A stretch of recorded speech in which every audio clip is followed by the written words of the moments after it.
அது ஒரு புகைவண்டி நிலையம். அங்கே ஒருத்தர் காலார நடந்து வந்துக்கிட்டு இருந்தார். அவர் தன்னுடைய வீட்டில் உட்காந்து ரொம்ப நேரம் எழுதுவார். எழுதுகிற நேரம் போக மற்ற நேரங்களில் தம்முடைய சொந்த வயல்களில் வேலை பார்ப்பார். அது முடிஞ்சதும் என்ன பண்ணுவார்னா, பக்கத்தில் இருக்கிற புகைவண்டி நிலையத்துக்கு போவார். அங்கே கொஞ்சம் நேரம் அப்படியே காலார நடந்து வருவார். இது அவருடைய அன்றாட வழக்கம். அன்னைக்கும் அது மாதிரி தான் அவர் நடந்து வந்துக்கிட்டு இருக்கிறார். அந்த சமயத்தில் அங்கே நடைமேடையில் ஒரு அம்மையார் நின்றுட்டு இருக்கிறாங்க. இவரை கண்டதும் கையை தட்டி கூப்பிட்டாங்க. இங்கே கொஞ்சம் வர முடியுமா அப்படின்னாங்க. இவர் போனார். என்னங்கன்னு விசாரித்தார். அந்த அம்மையார் விவரம் சொன்னார். ஐயா, நானும் என்னுடைய வீட்டுக்காரரும் இங்கே வந்தோம். அதுவும் நிற்கிதே, அந்த ரயிலில் ஏறி ஊருக்கு போகணும். என்னுடைய வீட்டுக்காரர் அதுவும் அந்த உணவு விடுதிக்கு போயிருக்கார், இன்னும் வரல. அவர் வர்றதுக்குள்ளே ரயில் புறப்பட்டுரும் போல இருக்கு. நீங்கள் ஓடி போய் அவரை அழைச்சிக்கிட்டு வர முடியுமா அப்படின்னு கேட்டாங்க. சரின்னார் இவர். உடனே அந்த அம்மா தன்னுடைய கணவர் எப்படி இருப்பார் அப்படிங்கிற அடையாளங்களை கொஞ்சம் சொல்லி அனுப்புனாங்க. போய் தேடிட்டு இருக்க வேண்டாமேங்கிறதுக்காக. பார்க்குறதுக்கு இப்படி இருப்பார், இந்த மாதிரி ஆடை அணிஞ்சிருப்பார் அப்படின்னு விவரமாக சொன்னாங்க. அதை இவர் கவனமாக கேட்டுக்கிட்டார். நீங்கள் போய் அழைச்சிட்டு வாங்க, வந்த உடனே உங்களுக்கு உண்டான கூலியையும் கையோடு கொடுத்து விட்றேன் அப்படின்னாங்க அந்த அம்மா. இவர் போனார். அந்த அம்மா சொன்ன அடையாளங்களை வச்சு அவர் வீட்டுக்காரரை கையோட கூட்டிகிட்டு வந்துட்டார். கொண்டுட்டு வந்து அந்த அம்மா கிட்ட ஒப்படைச்சார். உடனே அவரும் ஏற்கனவே சொன்ன பிரகாரம் அவருக்கான கூலி பணத்தையும் கொடுத்தாங்க. அவரும் எதுவும் மறுப்பு சொல்லாமல் அதை வாங்கிக்கிட்டார். வாங்கிக்கிட்டு திரும்பினார். அந்த சமயத்தில் எதிரில் வந்த ஒருத்தர் அவர் அடையாளம் கண்டுபிடிச்சிக்கிட்டார். அவங்க ரெண்டு பேரும் பேசிக்கிறது இவங்க காதில் விழுந்தது. அப்போ தான் இவங்களுக்கு அது புரிஞ்சுது. இவங்கக்கிட்ட கூலி வாங்கினவர் யாருன்னா, அவர் தான் பேரறிஞர் லியோ டால்ஸ்டாய் அப்படிங்கிறது புரிஞ்சுது அவங்க ரெண்டு பேரும் பேசிக்கிறத வச்சு. ரஷ்ய நாட்டின் மிகப்பெரிய ஞானி லியோ டால்ஸ்டாய், சோவியத் நாட்டின் ஈடு இணையற்ற இலக்கிய மேதை. இது தெரிஞ்ச உடனே அந்த அம்மா அவர்கிட்ட ஓடினாங்க. ஐயா, உங்களுக்காக நான் கூலி கொடுத்தேன், நான் பெரிய தவறு பண்ணிவிட்டேன் அப்படின்னு சொல்லி வருத்தப்பட்டாங்க. பரவாயில்ல, ஆனால் நீங்கள் எனக்கு கொடுத்த கூலி பணத்தை நான் திருப்பி கொடுக்க மாட்டேன். ஏன் தெரியுமா, அது நான் உழைச்சி பெற்ற தொகை அப்படின்னார். யாருக்குமே அதிக மகிழ்ச்சியை தரக்கூடிய பணம் எதுன்னு கேட்டால், அது அவங்க உழைப்புக்கு ஊதியமாக கிடைக்கிற பணம் தான். நம்ம ஆட்கள் சில பேருக்கு உழைக்காமல் கிடைக்கிற தீய வழியில் வருகிற பணம் கூட மகிழ்ச்சியை கொடுக்கும். ஒரு பெரிய தொழிற்சாலை, அதோட முதலாளி கடுமையான ஒரு கட்டுப்பாடு விதிச்சிருந்தார். அது என்ன கட்டுப்பாடுன்னா, இந்த தொழிற்சாலைக்கு உள்ள யாரும் சிகரெட்டு பிடிக்கக்கூடாது அப்படிங்கிறது தான். ஒரு நாள் இந்த முதலாளி தன்னுடைய தொழிற்சாலையை சுற்றி பார்த்துக்கிட்டு வரார். அப்போது ஒரு இளைஞன் உள்ள சிகரெட்டு பிடிச்சிக்கிட்டு இருந்தான். அதை பார்த்து விடுறார். அவ்வளவுதான், அவருக்கு கோபம் வந்துட்டுது. உடனே உதவியாளரை கூப்பிட்டார். அதோ பாரு, அந்த சிகரெட்டு பிடிச்சிக்கிட்டு இருக்கிறானே, அவன் கணக்கை முடித்து வெளியில் அனுப்பி வச்சிரு அப்படின்னு உத்தரவு போட்டார். அது பிரகாரம் உடனே அவனை அழைச்சிட்டு போய் கணக்கு பார்த்து சம்பள பாக்கி, அப்புறம் உதவித்தொகை எல்லாத்தையும் மொத்தமாக கையில் கொடுத்து வெளியில் அனுப்பி வச்சுட்டாங்க. அவன் பணத்தோடு வெளியில் வந்தான். ஏதோ யோசனை பண்ணபடியே நின்றுக்கிட்டு இருந்தான். அவன், என்னப்பா யோசிக்கிற அப்படின்னாரு எதிரில் வந்தவர். இவன் சொன்னான், ஒன்றும் இல்லை, என்னோட நண்பன் ஒருத்தனை பார்க்கறதுக்காக உள்ளே போனேன். பேர் என்னன்னு கேட்டுவிட்டு ஒரு 50,000 ரூபா பணத்தையும் கொடுத்து வெளியில் அனுப்பி வச்சுட்டாங்க. அதுதான் ஏன்னு புரியல, யோசனை பண்ணிகிட்டு இருக்கிறேன் அப்படின்னு. ஆனால் இவன், அதனால் நாம் உழைச்சி சம்பாதிக்கிற பணம் தான் உயர்வு, சும்மா வர்ற பணம்லாம் மகிழ்ச்சியை தராது அப்படிங்கிறத புரிஞ்சுக்கணும். அப்பேற்பட்ட ஞானி, ரஷ்ய மேதை, அவர் பாருங்க, அந்த பணத்தை, வாங்கின பணத்தை திருப்பி கொடுக்க மாட்டேன்னு விட்டார். ஏன்னா அது உழைத்து பெற்ற தொகை, அதை நான் கொடுக்க மாட்டேன்னார். அதனால் நமக்கு செல்வம் சேர்க்கறது பெருசு இல்லை, அந்த சேருகிற செல்வம் நமக்கு மகிழ்ச்சியை கொடுக்கணும். அதுக்கு என்ன வழின்னா, நாம் உழைத்து சம்பாதிக்கணும் அப்படிங்கிறத அதிலிருந்து புரிஞ்சிக்க வேண்டியது ரொம்ப அவசியம். அதனால் உழைப்போம் உயர்வோம், இதுதான் வெற்றியின் ரகசியம்.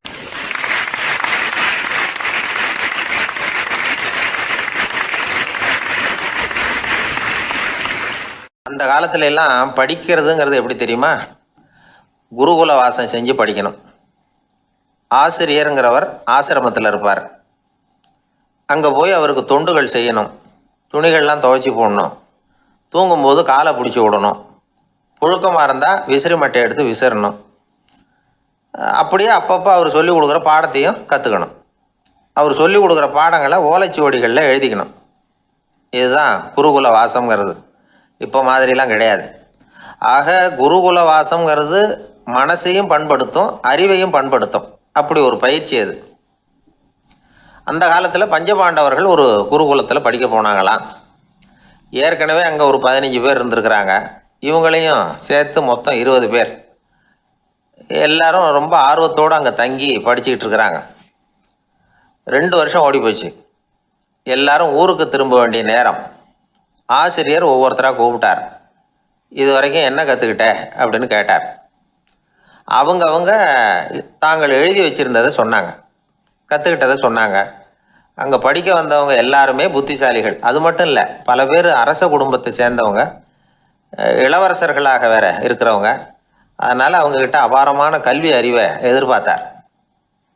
ஒருத்தன் வந்தான், தான் எழுதி வச்சிருந்த சரித்திர பாடம் பூராவையும் படித்து காட்டினான்.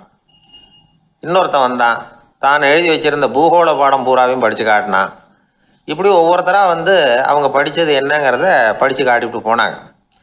கடைசியாக தர்மர் வந்தார். பேசாமல் நிற்கிறார். தன் கையில் இருந்த ஓலைச்சுவடி கேட்டால் அவர் பிரிக்கவே இல்லை. ஆசிரியர் இவர்கிட்ட தான் அதிகமாக எதிர்பார்த்தார். ஆனால் இவரும் பேசாமல் நின்றுட்டு இருக்கிறார். நீ என்ன கற்றுக்கிட்ட சொல்லு, ஓலைச்சுவடியை பிரித்து படினார் அந்த முனிவர். தர்மர் அசையவே இல்லை. மெதுவாக சொன்னார், ஐயா, நான் கற்றுக்கிட்டது ஒன்று தான். அதுதான் வாழ்க்கையில் எனக்கு ரொம்ப முக்கியமான பாடமாக அமையும் அப்படின்னார். என்னது, என்கிட்ட 2 வருஷ காலமாக படிச்சு விட்டு கடைசியில் கற்றுக்கிட்டது ஒன்று தானா அப்படின்னார் முனிவர். அவருக்கு ஒன்றும் புரியல. மற்ற மாணவர்களை விட இவர் பண்புகளில் உயர்ந்தவர், அறிவில் சிறந்தவர், வயசில் முதிர்ந்தவர்.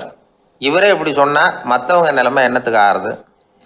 அவங்க ரொம்பவும் கெட்டு போயிடுவாங்களே அப்படின்னு அவர் யோசனை பண்ணார். தர்மா, நல்லா யோசனை பண்ணி பதில் சொல்லு. 2 வருஷமாக நீ வந்து கற்றுக்கிட்டது என்ன அப்படின்னு தானே நான் கேட்குறேன். அதை கொஞ்சம் யோசனை பண்ணி சொல்லுன்னார் முனிவர் கொஞ்சம் கோபமாக. தர்மர் முகத்தில் எந்த மாறுதலுமே இல்லை. இல்லையா, 2 வருஷமாக நான் கற்றுக்கிட்ட முக்கியமான பாடம் ஒன்று தான்னார். இப்போ அந்த முனிவருக்கு கோபம் அதிகமாக வந்துடுச்சு. ஏன்பா, உனக்கு வெக்கமா இல்லையா? உன்னை விட வயசில் குறைஞ்சவங்க எவ்வளவு பாடம் கற்றுக்கிட்டு இருக்கிறாங்க, எவ்வளவு விரிவாக அவங்க படித்து காட்டினாங்க. நீயும் கூட நிறைய குறித்து வச்சிருக்கிற போல இருக்க, அதை ஏன் பிரித்து படிக்கக்கூடாது அப்படின்னார். ஐயா, நான் சொல்கிறது உங்களுக்கு ஏமாற்றமாக இருந்தால் என்னை மன்னிக்கணும். நான் ரொம்ப முக்கியமாக கற்றுக்கிட்டு இருக்கிறது ஒன்று தான், மற்ற எதையும் சொல்கிறதுக்கு விரும்பலைன்னார். மாணவர்கள்லாம் சிரிச்சுட்டாங்க. முனிவருக்கு கோபம் அளவுக்கு மீறி வந்துட்டு ஓங்கி அரைஞ்சு விட்டார் தர்மரை அவர் கன்னத்தில். தர்மர் கண்ணை செவந்து போட்டுது, கண்கள் கலங்கி போச்சு. ஆனாலும் அவர் அமைதியை இழக்கலை, தலை குனிஞ்சு நிற்கிறார். இவருடைய பிடிவாதம் முனிவருக்கு இன்னும் ஆத்திரத்தை உண்டாக்கி விட்டது. இன்னொரு கண்ணத்திலே அரைஞ்சார். எல்லாரும் பயந்து போய் அமைதியாக நின்றுட்டு இருக்கிறாங்க. முனிவர் கத்துறார், அப்படி நீ கற்றுக்கிட்ட அந்த முக்கியமான பாடம் தான் என்ன, அதையாவது சொல்லு அப்படின்னார். ஐயா, அதை மட்டும் ஒரு ஓலைச்சுவடியில் தனியாக குறித்து வச்சிருக்கிறேன், இந்தாங்க, இதை நீங்களே படித்து பாருங்கன்னார். தர்மர் ஓலைச்சுவடியை நீட்டினார். முனிவர் அதை வாங்கி பிரித்தார், சத்தம் போட்டு படித்தார். என்ன எழுதியிருக்காருன்னா, எப்படிப்பட்ட சோதனை ஏற்பட்டாலும் நிதானம் இழந்து கோபத்துக்கு ஆளாகக்கூடாது அப்படின்னு. இதுதான் அந்த ஓலைச்சுவடியில் அவர் எழுதி வச்சிருந்தது. அந்த ஒரு கணத்திலேயே முனிவரும் எல்லா மாணவர்களும் தர்மரை புரிஞ்சுக்கிட்டாங்களாம். அவர் கற்றுக்கிட்டது ஏட்டு சுரக்காய் இல்லை, வாழ்க்கையில் பயன்படக்கூடிய முக்கியமான அனுபவ பாடம். முனிவர் கண்களில் கண்ணீர். தர்மரை அன்போடு கட்டி தழுவிக்கிட்டார். அப்புறம் சொன்னார், தர்மா, என்னை மன்னிச்சுரு, நீ மாணவன் இல்லை, ஆசிரியன். நான் இது வரைக்கும் தெரிஞ்சிக்காத அனுபவ பாடத்தை நீ இப்போ எனக்கு கற்றுக் கொடுத்துட்ட அப்படின்னு சொன்னாராம். அதனால் நிதானம் தவறக்கூடாதுங்கிறது ரொம்ப முக்கியமான ஒரு செய்தி. ஒரு ஆசிரியர் மாணவனை ஒரு கன்னத்தில் ஓங்கி அரைஞ்சுட்டார். இவன் நிதானம் தவறல, அமைதியாக நின்றுக்கிட்டு இருந்தான். அவர் ஒரு தடவை அரைஞ்சதும் எப்படி உன்னால் நிதானம் தவறாமல் இருக்க முடிஞ்சுது அப்படின்னு கேட்டாங்க நண்பர்கள். அவன் சொன்னான், நான் நிதானம் தவறி இருந்தா எங்கள் வாத்தியார் இன்னொரு கன்னத்துலேயும் அரைஞ்சிருப்பார், அது அதை விட பலமாக இருக்கும், அதனால தான் நான் அப்படி இருந்தேன் அப்படின்னு நானான். ஆக நாம் தெரிந்து கொள்ள வேண்டியது, வாழ்க்கையில் நிதானம் தவறாமல் இருக்க வேண்டும். அதுதான் வெற்றியின் ரகசியம்.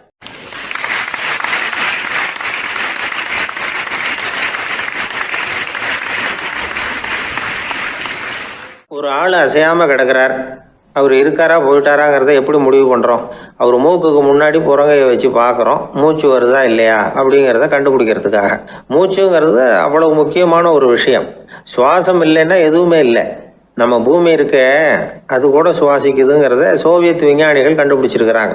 பூமிக்கு மேலே இருக்கிற மண் அடுக்கில் காற்றில் உள்ள ஆக்சிஜன் ஆக்சிகரணம் அடையுது அப்படின்னு தான் இதுவரைக்கும் எல்லாரும் நம்பிக்கிட்டு இருந்தாங்க.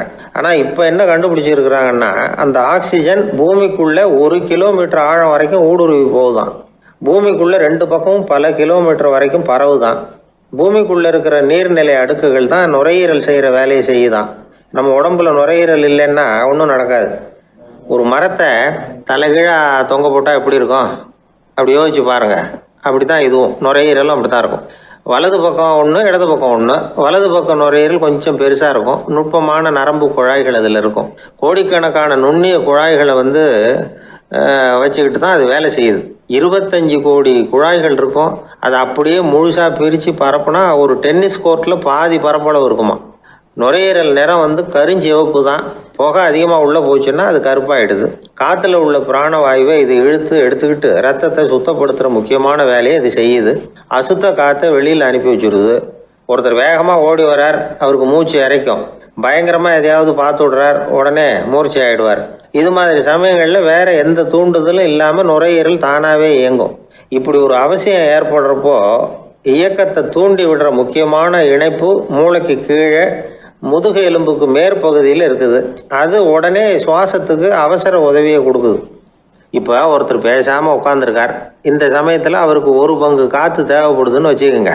அவர் எழுந்திரிச்சு நடக்கும் பொழுது 1.5 மடங்கு தேவைப்படும். ஓடுனாருன்னா 3 மடங்கு தேவைப்படும். படுத்துருக்கிறப்ப 1/2 மடங்கு தான் தேவைப்படும். இதுக்கு நிமிஷத்துக்கு 16 தடவை மூச்சு விட்டாகணும். இப்படி சாதாரணமாக உள்ளே இழுக்கிற காற்று கொஞ்சம்தான் இருந்தாலும் இது மாதிரி 8 மடங்கு காற்றை உள்ளே இழுத்து வச்சுக்கிற சாமர்த்தியம் நுரையீரலுக்கு இருக்குதான். தண்ணி, நுண்கிருமிகள், ரசாயன பொருள் இப்படி எது உள்ளே போனாலும் நுரையீரல் சமாளிச்சுக்கும். 30 வருஷமாக விடாத புகை பிடிக்கிறவர் தொடர்ந்து உள்ளே அனுப்பி வைக்கிற புகையை கூட சமாளிக்குதுன்னா பார்த்துங்களேன். உள்ளே போகிற புகை நுட்பமான சுவாச முடிச்சுகளை அழிச்சுடுது. கறி புகை அது மேலே படிஞ்சு உபயோகம் இல்லாமல் பண்ணிவிடுது. ஆனாலும் தேவைக்கு அதிகமாக 8 மடங்கு கூடுதலாக சுவாச முடிச்சுகள் நம்ம உடம்புக்குள்ளே இருக்கிறதுனால சமாளிக்க முடியுது. சமாளிக்க முடியலன்னா சில சமயம் மூச்சு திணறும். அதை ஒரு எச்சரிக்கையாக எடுத்துக்கிட்டு புகை பிடிக்கிற பழக்கத்தை விட்டுடணும். அதுதான் நல்லது. ஆனால் அப்படி யார் விடுறது? இணை பிரியாத 2 நண்பர்கள் இருந்தாங்களாம். 2 பேரும் விடாமல் சிகரெட்டு குடிக்கிறவங்க. அதில் ஒருத்தன் செத்து போட்டான். இன்னொருத்தன் அதுக்கப்புறம் 2 சிகரெட்டாக குடிக்க ஆரம்பித்தானான். ஏன் இப்படி பண்ணுறேன்னு கேட்டிருக்காங்க. நான் 1 சிகரெட்டு தான் குடிக்கிறேன். செத்து போன என்னுடைய ஃப்ரெண்டு இருக்கானே, செத்து போனவன், அவனுக்காக இன்னொரு சிகரெட்டு குடிக்கிறேன் அப்படின்னு நானா. இது ரொம்ப ஆபத்து, விட்டுடு அப்படின்னு சொல்லியிருக்காங்க.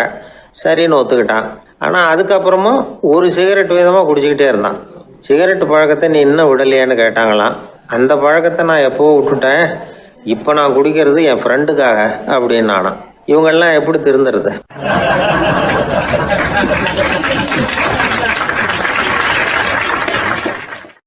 அந்த ஆளை கண்டா ஏன் இப்படி முகத்தை திருப்பிக்கிட்டு வர்றீங்க அப்படின்னு கேட்டார் ஒருத்தர் நண்பர்கிட்ட. எலெக்ஷனில் அவன் எதிர்த்து நின்னவன் சார், என்ன அவங்ககிட்ட நமக்கு என்ன பேச்சுவார்த்தை அப்படின்னாரான் ரொம்ப கோபமாக இவர். சரி, அந்த ஆள் யாருன்னு கேட்டேன். என் கூட பிறந்த தம்பி தான் சார் அப்படின்னார் அந்த கோபம் குறையாமல். அதாவது நம்ம ஊர் நிலவரம் இப்படி. அதாவது அண்ணனும் தம்பியும் எதிர்த்து நிற்பாங்க தேர்தலில். ஒருத்தர் கண்டா பேசிக்கிறது இல்லை. ஆனால் இங்கிலாந்தில் எப்படி தெரியுமா? அங்கே ஒரே மேடையில் போட்டி போடுற 2 வேட்பாளர்களும் பேசுவாங்களாம், பட்டிமன்றம் மாதிரி. ஒருத்தர் முதல்ல எழுந்திருப்பார், நான் இந்த தேர்தலில் வெற்றி பெற்றால் என்னென்ன செய்வேன் அப்படின்னு சொல்லிவிட்டு உட்காருவார். அதுக்கப்புறம் அடுத்தவர் எழுந்திருப்பார், அவர் சொல்லுவார், நான் வெற்றி பெற்றால் இந்த மக்களுக்கு என்னென்ன செய்வேன், இந்த நாட்டுக்கு என்னென்ன செய்வேன் அப்படிங்கிறத சொல்லிவிட்டு உட்காருவார். 2 பேரும் ஒரே மேடையில் பேசுவாங்க. மக்கள் 2 பேர் பேச்சையும் கேட்டுக்கிட்டு ஒரு முடிவுக்கு வருவாங்க. இதுதான் அங்கே உள்ள பழக்கம். இங்கே அப்படி இல்லை. இங்கே ஒருத்தர் பார்த்தாவே முகத்தை திருப்பிக்கிறது. ஒரு தடவை இது மாதிரி ஒரு கூட்டம் நடந்துகிட்டு இருக்கு அங்கே வெளிநாட்டில் தான்.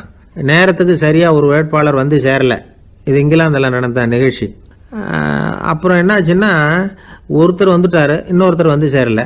அப்புறம் உடனே அந்த ஒருத்தர் வந்தவர் பேச ஆரம்பிச்சிட்டார். அதாவது அந்த இன்னொருத்தர் சார்பாகவே பேசிட்டாராம். அதாவது அவர் வரல, நான் அவர் சார்பாக நான் பேசிடுறேன். அதாவது அவர் ஜெயிச்சுட்டா அவர் என்னென்ன செய்வார் இந்த நாட்டுக்கு அப்படின்னு சொல்லி அவர் பக்கத்தில் உள்ள நியாயத்தை எடுத்து இவரே சொல்லிட்டாராம். இப்படிலாம் அங்கே நடந்துதான். இது எப்பேற்பட்ட தேர்தல் பண்பாடு பாருங்கள். அதனால் இன்னொரு விஷயம், இப்போ இங்கிலாந்துலாம் ஓட்டு கேட்குறப்ப வெற்றியா தோல்வியாங்கிறத ஓரளவுக்கு யூகிச்சுடலாமா. இப்போ ஒரு வேட்பாளர் ஒரு வீட்டுக்கு முன்னாடி போய் நின்று எனக்கு ஓட்டு போடுங்கன்னு கேட்குறாருன்னு வச்சுங்களேன், அதுக்கு என்ன பார்த்து செய்கிறோம், போயிட்டு வாங்க அப்படின்னு சில வீடுகளில் வாசலில் நின்னே சொல்லி அனுப்பிச்சிருவாங்களாம். வேறு சில வீடுகளில் எப்படின்னா வேட்பாளரை வீட்டுக்குள்ளே கூப்பிட்டு காபி சாப்பிட சொல்லி உபசரித்து அதுக்கப்புறம் அனுப்பி வைக்கிறது வழக்கமாக.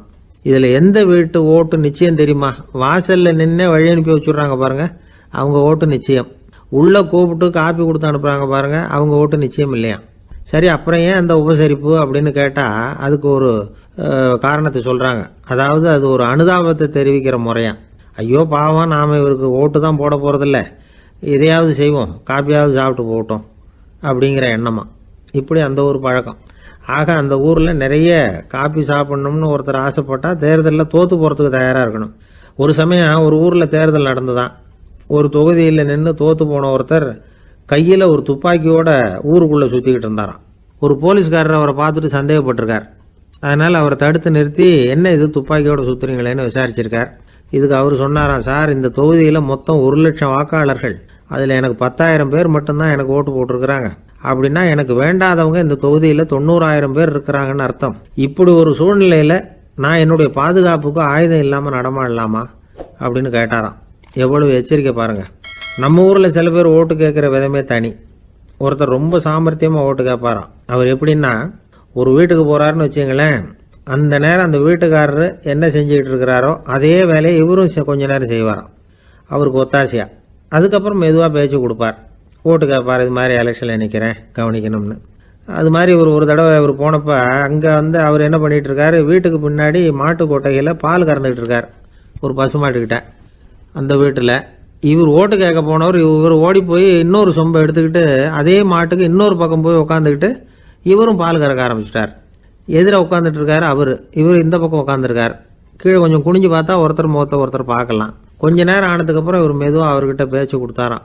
இது மாதிரி நான் எலெக்ஷனில் நிற்கிறேன், நீங்கள் ஓட்டு போடணும், அதுக்காக தான் வந்தேன்னாராம். அது முடியாதுங்களேன்னாராம் அவர்.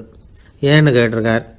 நான் இந்த வீட்டுக்காரன் இல்லை, நானும் உன்ன மாதிரி ஓட்டு கேட்க வந்தவன் தான் அப்படின்னாராம் அவர்.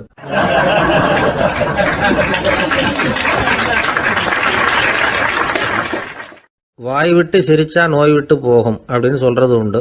அது என்ன வெறும் அலங்காரத்துக்காக சொன்ன வார்த்தையா, இல்லை அர்த்தத்தோடு சொன்ன வார்த்தையா அப்படின்னு யோசிச்சா அதில் நிஜமாவே அர்த்தம் இருக்குதுன்னு தான் தெரியுது. ஆதாரபூர்வமாக அதுக்கு சில நிரூபணங்களும் இருக்குது. நார்மன் கசின்ஸ் அப்படின்னு ஒருத்தர் இருந்தார். அவர் ஒரு அமெரிக்க பத்திரிகை ஆசிரியர். அவருக்கு ஏதோ ஒரு விதமான அழற்சி நோய், இன்ஃப்ளமேஷன் டிசீஸ். அது டாக்டர்கள்லாம் அதுக்கு என்ன விதமான வைத்தியமும் கிடையாது அப்படின்னு சொல்லி பல இதெல்லாம் பார்த்துட்டு கடைசியாக சொல்லிவிட்டாங்க, அதுக்கு வைத்தியமே இல்லைன்ட்டாங்க. டாக்டர்கள் தான் சொல்லிவிட்டாங்களே, அதனால் இது இப்படியே இருந்துட்டு போகட்டும் அப்படின்னு விட்டுற வேண்டியது தானே. ஆனால் அவர் அப்படி நினைக்கல. உடனே அவர் என்ன பண்ணார்னா, ஆஸ்பத்திரி ரூமை காலி பண்ணார். ஹோட்டலில் போய் ஒரு ரூம் எடுத்துக்கிட்டார். அங்கே போனார். தினமும் அவருக்கு பிடிச்ச தமாஷான படங்களை எல்லாம் டிவியில் போட்டு பார்த்துக்கிட்டு இருந்தார். சிரிப்பு வரக்கூடிய புத்தகங்களை எல்லாம் படித்தார். கொஞ்ச நாள் ஆச்சு, அவருக்கு இருந்த தொந்தரவு குணமாக ஆரம்பிச்சிட்டுது. இதை கேள்விப்பட்ட உடனே பழைய டாக்டர்கள்லாம் ஓடி வந்தாங்க. ஓடி வந்து பார்க்குறாங்க, அவர் உடம்பை சோதனை பண்ணி பார்க்குறாங்க. பார்த்தா அவர் உடம்பு குணமாகறதுக்கு உதவியாக இருந்தது சிரிப்பு தான் அப்படிங்கிறத விஞ்ஞானபூர்வமாக அவங்க ஒத்துக்கிட்டாங்களாம். இருந்தாலும் சிரிப்பு எந்த முறையில் எந்த விதத்தில் உதவி பண்ணுது அப்படிங்கிறத இன்னமும் சரியாக புரிஞ்சிக்க முடியல.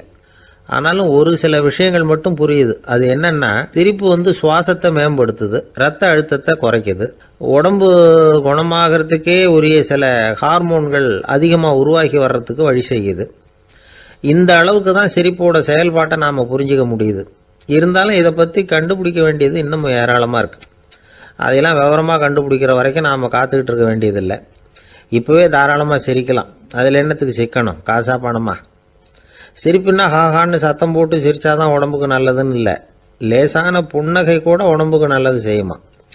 லேசாக புன்னகை பூத்தா அந்த சமயத்தில் நாம் எப்படி ஆகுது, நம்ம உடம்பு பூரா அமைதி அடையுதான். இதையும் ஆதாரபூர்வமாக கண்டுபிடிச்சி தான் சொல்கிறாங்க. எப்போவாவது மனசு சங்கடமாக இருக்கிறப்போ கொஞ்சம் முயற்சி பண்ணி முகத்தில் புன்னகையை கொண்டுகிட்டு வந்து பாருங்கள். அதோட சுகம் உங்களுக்கு அனுபவித்து பார்த்தா தான் தெரியும். கண்ணும் உதடும் மலரும் பொழுது இருக்கிற ஆனந்தமே ஆனந்தம் அப்படிங்கிறாங்க அனுபவித்து பார்த்தவங்க. வாழ்க்கையில் நாம் தமாஷா இருக்கணும்னா அதுக்கு சில வழிகளையும் அவங்க சொல்லி வச்சிருக்கிறாங்க. முதல்ல நீங்கள் உற்சாகமாக இருக்கிறவங்க கூடவே அதிகமாக பழகணும், அவங்க கூடவே அதிக நேரம் இருக்கிறது மாதிரி பார்த்துக்கணும். அழுது வடிகிறவங்ககிட்டயே இருக்கக்கூடாது, அவங்கள அவாய்டு பண்ணுங்க, அவங்கள விட்டு விலகி வந்துடுங்க. உங்கள் முன்னாடி இருக்கிறவர் எப்பவும் மூஞ்சியை தொங்க போட்டுக்கிட்டே இருக்கிறவராக இருந்தால் கொஞ்ச நாளில் உங்கள் முகமும் அப்படியே ஆகிடுமா, ஜாக்கிரதையாக இருக்கணுமா. ரெண்டாவது, எடுத்ததுக்கெல்லாம் சீரியஸ் ஆகிடக்கூடாது, எதையும் நிதானமாக யோசிக்கணும். அடுத்தவங்க நம்மளை மதிக்கணுங்கிறதுக்காக நாம் பகட்டாக நடந்துக்கிறதுக்கு ஆசைப்படக்கூடாது. உங்களுக்கு பிடிச்ச தமாஷான வீடியோ படங்கள், புத்தகங்கள் இதையெல்லாம் லிஸ்ட்டு போட்டுக்கிட்டு முடிஞ்ச அளவுக்கு வாங்கி சேர்த்து வீட்டுக்குள்ளேயே ஒரு லைப்ரரி உண்டாக்கிக்கலாம். ஒரு பெரிய பிஸ்னஸ்மேன், ரொம்ப வெற்றிகரமாக பிஸ்னஸ் பண்ணுறவராம். அவர் எப்படின்னா அடிக்கடி ரயிலில் பிரயாணம் பண்ணுறப்போ நியூஸ் பேப்பரை வச்சுக்கிட்டு ரொம்ப சுவாரஸ்யமாக படிச்சுக்கிட்டே போகிறான். நியூஸ் பேப்பரில் அப்படி என்ன சுவாரஸ்யமான விஷயம் அப்படின்னு எட்டி பார்த்தா அதுக்குள்ளே ஒரு காமிக் புஸ்தகத்தை வச்சுக்கிட்டு படிச்சுக்கிட்டு இருப்பாராம். என்னங்க அப்படின்னு கேட்டால், என் மனசு லேசாக இருக்கிறதுக்கு இது ரொம்ப உதவியாக இருக்குது அப்படின்னு பாரான். அது ஒரு பக்கம் இருக்கட்டும். சிரிப்புன்னா எல்லா விதமான தமாஷும் உடம்புக்கு நல்லதுன்னு நினச்சிடக்கூடாதான். ஜேம்ஸ் கரோல் அப்படிங்கிற அமெரிக்க உளவியல் நிபுணர் என்ன சொல்கிறார் தெரியுமா? அடுத்தவங்களை குறை சொல்கிறது, கேலி பண்ணுறது, நையாண்டி பண்ணுறது, இது மாதிரியான நகைச்சுவையெல்லாம் நல்லது செய்கிறது இல்லைங்கிறார் அவர். அடுத்தவங்களை தொந்தரவு பண்ணாத ஜோக்குகள் தான் எப்பவும் நல்லது. யாராவது ஜோக்கு சொன்னால் தாராளமாக சிரிக்கணும். ஒருத்தர் வந்தார், இன்னொருத்தரை கூட அழைச்சிக்கிட்டு என்கிட்ட காட்டினார். அவர் தன்னுடைய முகத்தை ரொம்ப சீரியஸாக வச்சுக்கிட்டு இருந்தார். என்னங்க விஷயம் அப்படின்னு விசாரித்தோம். வந்தவர் எங்களை பார்த்து சொன்னார், சார், இவர் கூட ஒரு பெரிய ப்ராப்ளம்னார். என்னன்னு, ஏதாவது ஒரு ஜோக்கு சொன்னால் உடனே சத்தம் போட்டு சிரிக்க ஆரம்பிச்சுடுறார் சார் அப்படின்னார். ஜோக்கை கேட்டுவிட்டு சிரிக்க ஆரம்பித்தா அது ப்ராப்ளம் இல்லையே அப்படின்னு சொன்னோம். சிரிக்க ஆரம்பிக்கிறது ப்ராப்ளம் இல்லை சார், ஆனால் அப்படி ஆரம்பிக்கிற சிரிப்பை அதுக்கப்புறம் நிறுத்தவே மாட்டேங்கிறார். நாள் கணக்கில் அது பாட்டுக்கு போயிட்டுருக்கு, அதுதான் ப்ராப்ளம் அப்படின்னார் அவர்.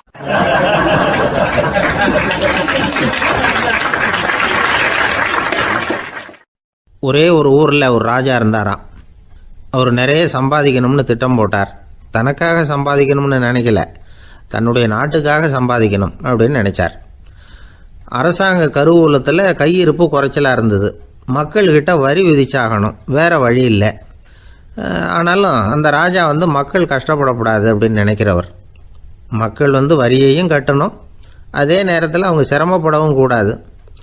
இதுக்கு தகுந்த மாதிரி ஒரு திட்டம் போட்டார். அது பிரகாரம் என்ன பண்ணார்னா, அந்த நாட்டில் ஒரு 3 பெரிய குளங்களை தோண்டினார். அது நிறைய தண்ணீரை நிரப்புனார். அதுக்கப்புறம் எங்கேயோ தேடி பிடிச்சி 3 விதமான மீன்களை கொண்டுகிட்டு வந்தார். அந்த 3 குளங்கள்லையும் விட்டார். அதை ஒவ்வொரு குளத்துலேயும் ஒவ்வொரு விதமான மீன்கள். அந்த மீன்களுக்கு அபூர்வமான ஒரு சக்தி உண்டு. அது எப்படின்னா, அந்த குளத்தில் குளிக்க வர்றவங்களுக்கு அந்த மீன்கள் கடிக்கும் பொழுது வலி ஏற்படுறதில்ல. அதுக்கு பதிலாக மகிழ்ச்சி நிறைந்த ஒரு இனிமையான உணர்வை அவங்க அனுபவிச்சாங்க.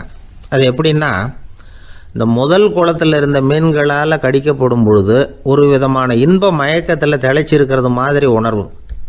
இந்த 2வது குளம் இருக்க, அதில் இருக்கிற மீன் கடிச்சதுன்னு வைங்க, மக்களுக்கு எப்படி இருக்கும்னா கால்களே தரையில் படாமல் அப்படியே ஆகாயத்தில் மிதக்கிறது மாதிரி ஒரு உணர்வு, அதை அனுபவிக்கிறாங்க. 3வது குளத்தில் இருக்கிற மீன் கடிச்சதுன்னா அவங்கெல்லாம் அப்படியே கோடீஸ்வரராக மாறிட்டதாக ஒரு உணர்வு, அதை அவங்களால அனுபவிக்க முடியுது. இப்படி ஒரு அபூர்வமான மீன் அது, அந்த 3 வகை. இப்படி இருந்தால் மக்கள் அந்த குளங்கள் குளிக்கிறதுக்கு ஆசைப்படாமல் இருப்பாங்களா? அதனால் கூட்டம் கூட்டமாக அலமோத ஆரம்பிச்சிட்டாங்க. ஒவ்வொரு குளத்தின் கரையிலேயும் கியூ வரிசையில் நிற்க ஆரம்பிச்சிட்டாங்க. அந்த நாட்டு மன்னர் என்ன பண்ணார்னா, ஒவ்வொரு குளத்தங்கரையிலையும் ஒரு ராஜாங்க அதிகாரியை உட்கார வச்சார். டிக்கெட்டை அடித்து கொடுத்தார். குளிக்க வர்றவங்க கிட்ட ஒரு குறிப்பிட்ட தொகையை கட்டணமாக வசூலிக்க ஆரம்பித்தார். அவ்வளவுதான். அரசாங்க கருவூலம் நிரம்ப ஆரம்பிச்சுட்டுது. ராஜாங்கத்துக்கு தேவையான பணம் கிடைச்சிட்டுது. இது ஒரு கதை. இதை பற்றி என்ன நினைக்கிறீங்க? அதாவது மக்களுக்கு சுமை தெரியாமலே வரி வசூல் பண்ணுறது நல்லது தானே அப்படின்னு நினைப்பீங்க. ஆனால் இன்றைக்கும் உலகத்தில் பல அரசாங்கங்கள் இதே மாதிரி 3 குளங்களை வெட்டி வச்சிருக்குது. மக்களும் அதில் குளிச்சுக்கிட்டு தான் இருக்கிறாங்க. அது எப்படிங்கிறீங்களா? அந்த முதல் குளம் தான் சினிமா தியேட்டர். அதில் குளிக்கிறவங்க தான் ஒரு விதமான இன்ப மயக்கத்தில் திளைச்சிருக்கிறது மாதிரியான உணர்வை அனுபவிக்கிறவங்க. 2வது குளம் தான் சாராய கடை. இந்த குளத்தில் குளிக்கிறவங்க தான் கால்களே தரையில் படாமல் ஆகாயத்தில் மிதக்கிறது மாதிரி உணர்வை அனுபவிக்கிறவங்க. 3வது குளம் லாட்ரி டிக்கெட். இதில் குளிக்கிறவங்க தாங்கள் அப்படியே கோடீஸ்வரர்களாக மாறினது மாதிரி ஒரு உணர்வு, அதை அனுபவிக்கிறவங்க. இன்றைக்கி பல நாடுகள் இந்த குளங்களை பயன்படுத்திக்கிட்டு தான் வராங்க. ஒரு பூவில் வண்டு உட்காருது, அதில் இருக்கிற தேனை வண்டு எடுக்குது. இந்த சமயத்தில் அந்த பூவுக்கு வலிக்குமா? அதுக்கு வலிக்கிறது இல்லை. அந்த பூவோட மலர்ச்சியும் வளர்ச்சியும் குன்றி போகிறதும் கிடையாது. ஒரு ராஜா மக்கள்கிட்ட வரி வசூல் பண்ணும் பொழுது மக்களுக்கு சிரமமும் தெரியக்கூடாது, அதே நேரத்தை அதனால் அவங்க வாழ்க்கையும் கெட்டு போயிடக்கூடாது. அது மாதிரி வரி வசூல் பண்ணணுமா. இது காளிதாசனின் ரகுவம்சத்தில் காணப்படுகிற ஒரு கருத்து. ஒரு சின்ன குழந்தை தவறுதலாக ஒரு 25 காசு நாணயத்தை மூழ்கி விட்டுது. காசு வயத்துக்குள்ளே போயிட்டுது. அந்த குழந்தையோட தாய் உடனே குழந்தைய தூக்கிட்டு ஆஸ்பத்திரிக்கு புறப்பட்டாங்க. அப்போ அந்த பக்கமாக ஒருத்தர் வந்தார் தெருவில். என்ன விவரம்னு கேட்டார். இவங்க சொன்னாங்க, குழந்தை காசை முழுங்கிட்டுது, அதுதான் அவசரமாக ஆஸ்பத்திரிக்கு தூக்கிட்டு ஓடுறேன் அப்படின்னாங்க. அவர் சொன்னார், கவலைப்படாதம்மா, உடனே இப்படி கொடுங்க குழந்தைய அப்படின்னு கையில் வாங்கினார். ஒரு கையில் அந்த குழந்தையோட கால் 2ஐயும் பிடிச்சி தலைகீழாக தூக்கி பிடிச்சார். இன்னொரு கையால் அந்த குழந்தையோட வயத்தில் குறிப்பாக ஒரு இடத்துல அப்படியே தேடி அந்த சுட்டு விரலால் ஒரு இடத்துல பொட்டுன்னு தட்டினார். உடனே காசு அந்த குழந்தையோட வாய் வழியாக வெளியில் விழுந்துட்டுது. காசை எடுத்துக்கிட்டு இருந்தாங்கம்மா உங்கள் குழந்தை அப்படின்னார். ரொம்ப நன்றிங்க, நிச்சயமாக நீங்கள் ஒரு டாக்டராக தான் இருக்கணும், என்னுடைய யூகம் சரிதானே அப்படின்னாங்களாம் அந்த அம்மா. அதுக்கு அவர், இல்லைங்க, நான் ஒரு இன்கம் டேக்ஸ் ஆஃபீஸர், வருமான வரி அதிகாரி அப்படின்னு சொல்லிவிட்டு போனாராம்.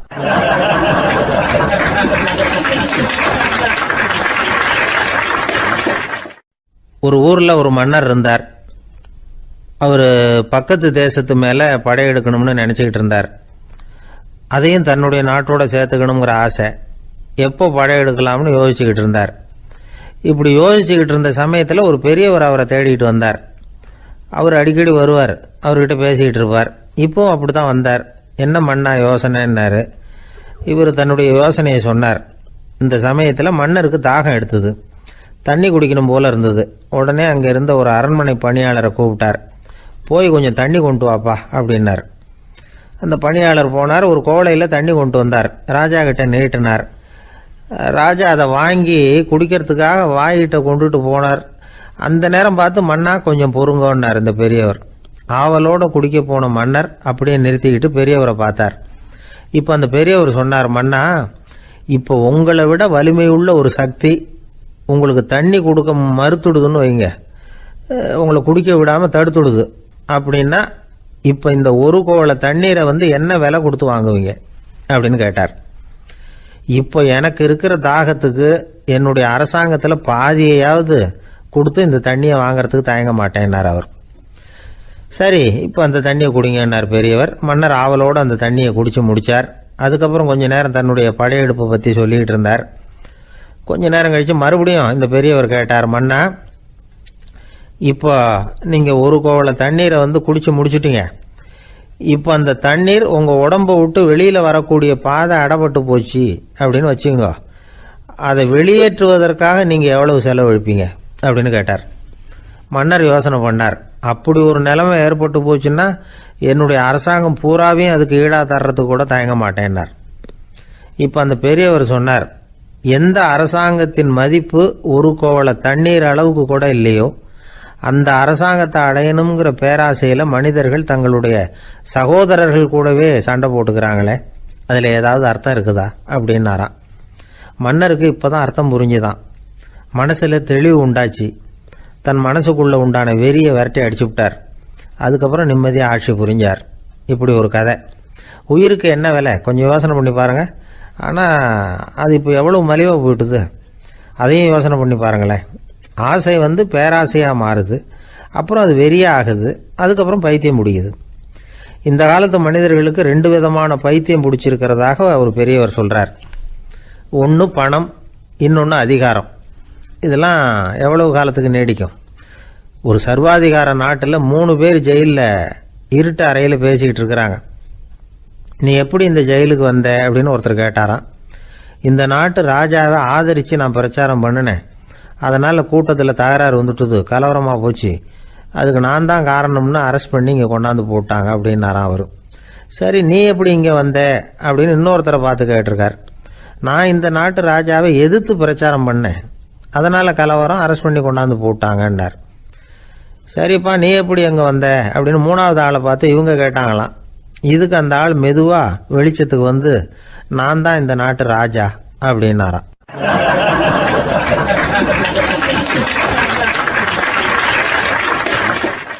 ஒரு ஆள் இருந்தார். விலங்குகள் பேரில் அவருக்கு ரொம்பவும் பிரியம். அதனால் தன்னுடைய வீட்டில் ஒரு நாயை வளர்த்தார். அதே மாதிரி கழுதையையும் வளர்த்தார். அந்த கழுதை அவர் வீட்டு கொல்லை பக்கத்தில் நின்றுக்கிட்டு இருக்கும். ஏதாவது பொதி சுமக்கிற வேலை இருந்ததுன்னா அதை கவனிச்சிக்கும். அந்த நாய் வீட்டுக்குள்ளே இருக்கும். நாய்க்கு அந்த வீட்டில் ராஜ உபசாரம் தான். அதுக்கு அந்த வீட்டில் ஏகப்பட்ட மரியாதை. குளிக்கிறதுக்கு தனியாக சோப்பு, 2 வேளையும் பால், பிஸ்கட்டு, மத்தியானம் சாப்பாடு. அதுக்கு ஏதாவது உடம்பு சரியில்லைன்னா உடனே ஆஸ்பத்திரி வைத்தியம். ரொம்ப கொடுத்து வச்ச நாய்.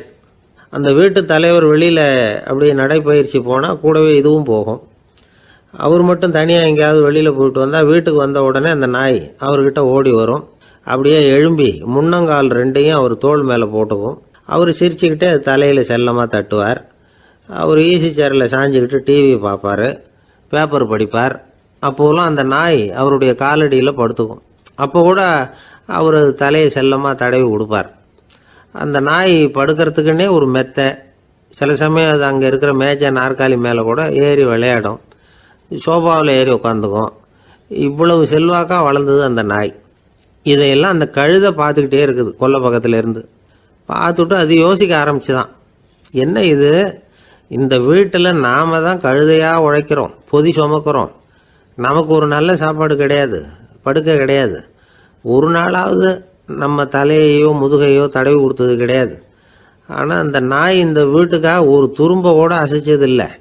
அதை போய் இந்த வீட்டில் உள்ளவங்க இப்படி தலையில் வச்சு தாங்குறாங்களே அப்படின்னு யோசிச்சுதான் அந்த கழுதை. ரொம்ப நேரம் யோசிச்சுவிட்டு அதுக்கப்புறம் ஒரு முடிவுக்கு வந்திருக்குது.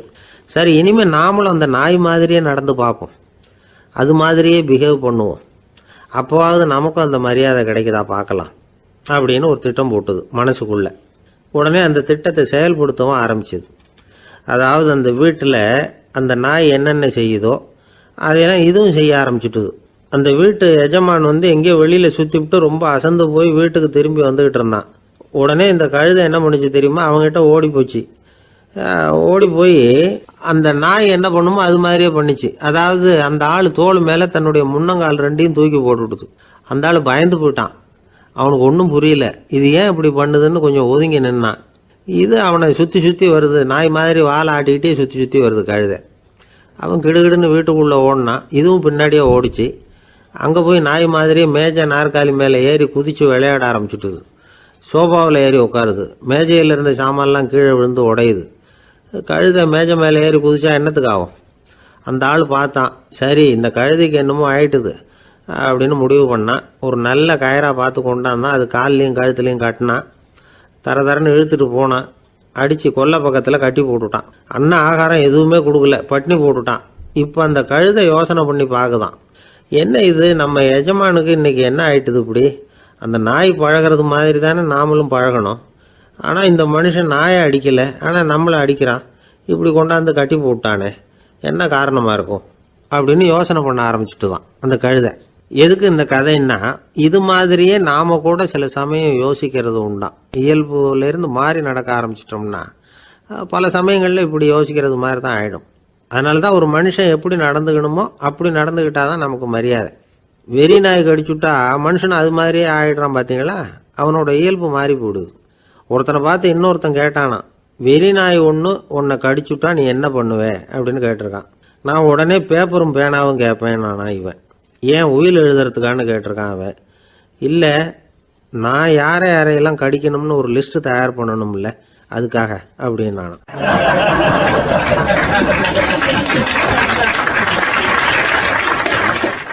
ஒரு நண்பர் ஆனந்தமா சிகரெட் பிடிச்சிக்கிட்டு இருந்தார். இந்த பழக்கத்தை விட்டுவிடுங்களேன் அப்படின்னு சொல்லி பார்த்தோம். விட்டுடலாம்னு தான் பார்க்குறேன், ஆனால் முடியலையேன்னார். மனசு வச்சா எல்லாம் முடியும் அப்படின்னோம். அவர் கொஞ்ச நேரம் யோசனை பண்ணார். அப்புறம் சொன்னார், சரி சார், இதுதான் நான் பிடிக்கிற கடைசி சிகரெட் அப்படின்னு சொல்லி ரொம்ப அழுத்தமாக புகையை உள்ளுக்கு இழுத்தார். அதுக்கப்புறம் அந்த துண்டு சிகரெட்டை வீசி எறிஞ்சுட்டார். ஒருத்தர் இது மாதிரி தீர்மானம் பண்ணி தன்னுடைய கடைசி சிகரெட்டை தூக்கி எறிஞ்சுட்டாருன்னா அது ஒரு பெரிய விஷயம்தான். அதுக்கு பிறகு அவர் உடம்புல படிப்படியாக என்னென்ன மாற்றங்கள் நடக்கும் அப்படிங்கிறத பற்றி ஒரு விவர பட்டியலே வெளியிட்டிருக்கிறாங்க. அது என்ன விவரம் தெரியுமா? ஒருத்தர் புகைப்பிடிக்கிற பழக்கத்தை நிறுத்துறாருன்னு வச்சுங்க. அப்படி அவர் நிறுத்தின 20 நிமிடங்களுக்குள்ள உயர் ரத்த அழுத்தம், உடல் வெப்பம், நாடி துடிப்பு இதெல்லாம் சரியான நிலைமைக்கு வந்துடுதான். 8 மணி நேரத்துக்குள்ள இந்த ஸ்மோக்கர்ஸ் பிரீத் அப்படிங்கிற தன்மை மறைஞ்சிருதான். ரத்தத்தில் உள்ள கார்பன் மோனாக்சைடு அளவு குறையுதான், ஆக்சிஜன் அளவு கூடுதான், சரியான அளவுக்கு வந்துடுதான். ஒருத்தர் கடைசி சிகரெட்டை தூக்கி எறிஞ்சுட்டாருன்னா 24 மணி நேரத்துக்குள்ள மாரடைப்பு ஏற்படுறதுக்கான வாய்ப்பு குறைஞ்சுடுதான். 48 மணி நேரத்துக்குள்ள உணர்வு நரம்புகளின் முனைப்பகுதிகள் மறுபடியும் ஒன்று சேர்ந்துருதான். அதனால நாக்கு சுவை உணர்வு, மூக்கின் முகரும் சக்தி இதெல்லாம் மேம்படுதான், நல்ல நிலைமைக்கு வந்துடுதான். சிகரெட்டை நிறுத்தின 3 நாளுக்குள்ள மூச்சு விடுறது சுலபமாயிடுதான்.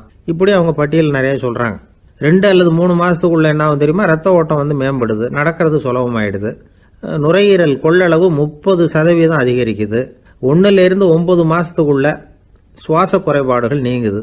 நுரையீரலில் இருக்கக்கூடிய இந்த அசுத்தம் வடிகட்டும் திசுக்கள் சரியா வேலை செய்ய ஆரம்பிச்சிருது. 1 வருஷத்துக்குள்ள இந்த இதய அழுத்த நோய்க்கான வாய்ப்பு பாதியா குறைஞ்சிருது.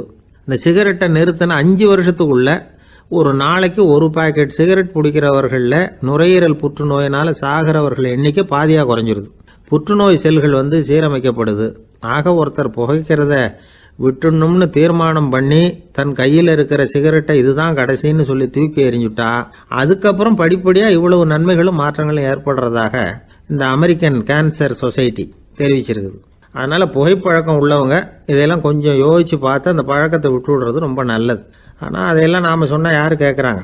என்னுடைய நண்பர் ஒருத்தர் புகைப்பழக்கம் உள்ளவர், அவர் என்கிட்ட சொன்னார், சார் சிகரெட் பிடிக்கிற பழக்கத்தை விட்டு விடுறது என்னை பொறுத்த வரைக்கும் ஒன்றும் பெரிய கஷ்டமான செயல் இல்லை, அது ரொம்ப சுலபம் அப்படின்னார். எப்படி சொல்றீங்கன்னு கேட்டேன். நான் ஏற்கனவே 20 தடவை அந்த பழக்கத்தை விட்டுருக்கேன் சார் அப்படின்னார் ரொம்ப பெருமையா.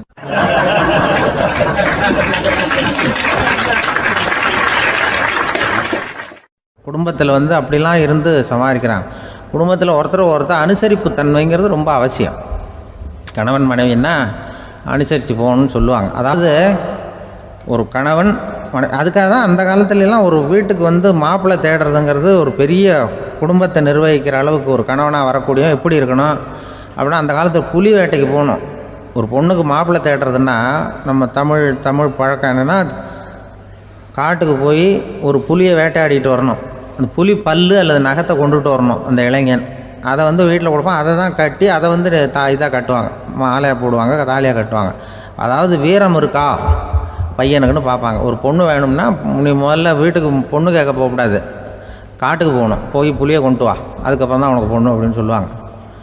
இப்போவெல்லாம் ஏன் போகிறது இல்லைன்னா, இப்போலாம் ஒருத்தனை காட்டுக்கு போய் புலிப்பல் கொண்டு வான்னா புலி தான் மாப்பிள்ளையாக வரும். அதனால தான் இப்போ போகிறதில்ல யாரும் காட்டுக்கு. அப்போ பெண்களும் ரொம்ப வீரமாக இருந்தாங்க. பெண்கள் மூலம் அந்த காலத்தில் எப்படின்னா, முறத்தாலேயே புலியை துரத்துவாங்களாம். நம்ம பழைய பாட்டிலெல்லாம் பார்த்துருப்பீங்க, முறத்தால் புலியை விரட்டினாங்கன்னு வரும் பழைய பாட்டை. அந்த அளவுக்கு பெண்களுக்கு வீரம்.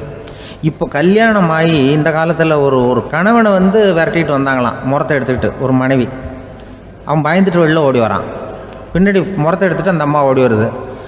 இவனை தனியாக பிடிச்சி கொண்டு போய், என்னப்பா இந்த மனைவிட்டு இப்படி பயந்து ஓடி வரையே, முறத்தால் துரத்துறா இப்படி வரையே அப்படின்னு தான் அவன் அப்படியே தடுமாறிக்கிட்டு, அதெல்லாம் ஒன்றும் இல்லை, அவன் என்னை புலியாக நினைக்கிறா அப்படின்னு ஒரு பெருமையாக சொல்லிட்டானான். அந்த காலத்தில் புலியை தான் முறத்தால் விரட்டினாங்க, இப்போ புருஷனை விரட்டுறாங்க அப்படின்னு சொல்லி. அப்படி அந்த காலத்தில் கணவனுக்கு ஒரு குடும்பத்தை நிர்வகிக்கிற திறமை இருக்கா, உடல் வலிமை தான் முக்கியம். இப்போ கூட மதுரை பக்கத்தில் ஐயாவுக்கு தெரியும், அந்த இளவட்டக்கல்லுன்னு ஒரு ஊருக்கு ஊர் எல்லையில் கிடக்கும். ஊர் எல்லையில் ஒரு பெரிய கல் கிடக்கும். அந்த ஊருக்கு பொண்ணு கேட்க போகிறவங்க அந்த கல்லை தலைக்கு மேலே தூக்கி காட்டணும், அப்படியே தூக்கி தலைக்கு மேலே வசதி கீழே போடணும். அந்த வலு இருந்தால் தான் நீங்கள் அந்த ஊருக்குள்ளேயே போகலாம், பொண்ணு கேட்குறதுக்கு போகலாம். இல்லைன்னா நீ திரும்பி போக வேண்டியதான். அந்த வலிமை இருக்கா மாப்பிள்ளைன்னு பார்க்குறாங்க. இளவட்டக்கல்லுன்னு பேர். அப்போ என்ன பண்ணாங்கன்னா, ஒரு 1000 வருஷத்துக்கு முன்னாடி அந்த கல்லை தலைக்கு மேலே தூக்கி கீழே போடுவாங்களாம். ஒரு 500 வருஷத்துக்கு முன்னாடி அப்படி கொஞ்சம் தூரம் இடுப்பு அளவுக்கு தூக்கி கீழே போட்டுக்கிட்டு இருந்துருக்குறாங்க. அதுக்கப்புறம் ஒரு 100 வருஷத்துக்கு முன்னாடியெல்லாம் அப்படி முழங்கால் அளவுக்கு அப்படி தூக்கி போட்டால் போகிறோம்னு வச்சுருந்தாங்களாம். இப்போ நான் அந்த ஊருக்கு என் கூட பழனிசாமின்னு ஒருத்தர் இருக்கார். அவர் போய் உனக்கு எப்படிப்பா இந்த ஊரில் கல்யாணம் ஆச்சு அப்படின்னா, இப்போலாம் நாங்கள் தொட்டு கும்பிட்டா போகிறோம், அதை அசைக்கிறது கூட இல்லை. அப்படி ஆகிட்டுது. ஒரு குடும்பத்தை கணவனாக வரப்போகிறவனுக்கான தகுதி அந்த காலத்தில் அப்படி இருந்துதான். அப்படி கணவன் தேர்ந்தெடுக்கிறது, குடும்ப தலைவனை தேர்ந்தெடுக்கிறது ஒரு பெரிய காரியம். ஒரு பெரிய செல்வந்தர் போட்டி வச்சாராம். ஒரு நீச்சல் குளம், அதில் யார் வேணாலும் குதித்து அந்த பக்கம் போய் கரையேறலாம். அந்த நீச்சல் குளத்தில் விஷப்பாம்புலாம் கிடக்கு. யார் துணிஞ்சி அந்த விஷப்பாம்பு இருக்கிற குளத்தில் குதித்து அந்த பக்கம் போய் கரையேறானோ அவனுக்கு ஒரு 100 ஏக்கர் நிலம் கொடுப்பேன். அது வேண்டான்னா ஒரு 1000 ஆடு கொடுப்பேன். அதுவும் வேண்டான்னா என் பொண்ணை கொடுப்பேன் அப்படின்னு போட்டி வச்சார். அதான் மாப்பிள்ளையை தேர்ந்தெடுக்கிறதுக்கு அவர் ஒரு வழி, நீச்சல் குளத்தில் குதித்து கரையேறணும். இப்போ அந்த ஊரில் இருக்கிற இளைஞர்கள்லாம் பார்க்குறாங்க அந்த குளத்தில் குதிக்கணும்னு. ஆனால் குளத்தில் வெறும் விஷப்பாம்புலாம் கிடக்கு. இது என்ன பண்ணுறதுன்னு பார்த்தா யாருமே குதிக்கிறதுக்கு தைரியம் வரல. திடீர்னு ஒருத்தன் துணிஞ்சு குதித்தான். படபடன்னு அடிச்சுட்டு போய் அந்த பக்கம் கரையேறிட்டான். கரையேறின உடனே பரவாயில்லையே ஒரு ஆள் வந்துட்டான்னு சொல்லி அவனை அந்த இளைஞனை போய் பிடிச்சிட்டு வந்தாங்க. அந்த பெரியவர் கேட்டார், ஏப்பா இவ்வளவு பெரிய விஷப்பாம்பெல்லாம் கிடக்கிற நீச்சல் குளத்தில் நீ துணிஞ்சு குதித்து கரையேறி இருக்கிற, உனக்கு என்ன 1000 ஏக்கர் நிலம் கொடுத்துறவா, 100 ஏக்கர் நிலம் கொடுக்கவா சொல்கிறப்படி அப்படின்னா, வேண்டாம் சார்ன்றான். ஓஹோ அப்படின்னா ஒரு 1000 ஆடு வேணுமா உனக்கு அப்படின்னா, அதுவும் வேண்டாம் சார். ஓ அப்படின்னா என் பொண்ணு வேணுமா அப்படின்னா, அதுவும் வேண்டாம் சாருங்கிறான். அப்புறம் எதுக்குடா குதிச்சுன்ட்டு என்ன உனக்கு என்ன தான் வேணும் அப்படின்னு கேட்டிருக்காரு. என்னை எவன் பிடிச்சி தள்ளி விட்டவன்னு தெரியணும் அப்படின்றான். அதுக்காக அவன் பார்த்துருக்கான். அப்படி இருந்தால் தான் துணிச்சல் வரும் இந்த காலத்தில். எதுக்கு இவ்வளவு சங்கடம்லாம் வச்சாங்கன்னா, ஒரு குடும்பத்துக்கு தலைவராக வர வேண்டிய ஒரு ஆள், கணவனாக இருக்க வேண்டியவனுக்கு துணிச்சல் இருக்கா, தைரியம் இருக்கா அப்படிங்கிறது பார்க்குறதுக்காக இப்படிப்பட்ட தேர்வு முறைகள்லாம் வச்சுருந்தாங்க அந்த காலத்துலலாம். இப்போலாம் கல்யாணம் பண்ணுறது ஆளுக்கு நேரில் பார்க்காமலே கூட கல்யாணம் நடக்குது இன்டர்நெட்டில். இப்போ சர்டிஃபிகேட் கேட்குறாங்க, நோய் நொடி இல்லாமல் இருக்காரா பார், காட்டுக்கெலாம் போக வேண்டாம், நேராக ஆஸ்பத்திரிக்கு போய் ஒரு சர்டிஃபிகேட் வாங்கிட்டு வா, உனக்கு ஒன்றும் வியாதி இல்லைன்னு ப்ரூவ் பண்ணு, அதுக்கப்புறம் பார்த்துக்கலாம், மற்றதை பேசுவோம் அப்படின்னு சொல்லி அப்படி இருக்குது நிலைமை. அதனால் குடும்பத்தில் அந்த கணவனாக இருக்கிற வேண்டியவனுக்கு பொறுப்பு அதிகம். ஏன்னா எல்லாத்தையும் அனுசரித்து போக வேண்டியதாக வந்தான்.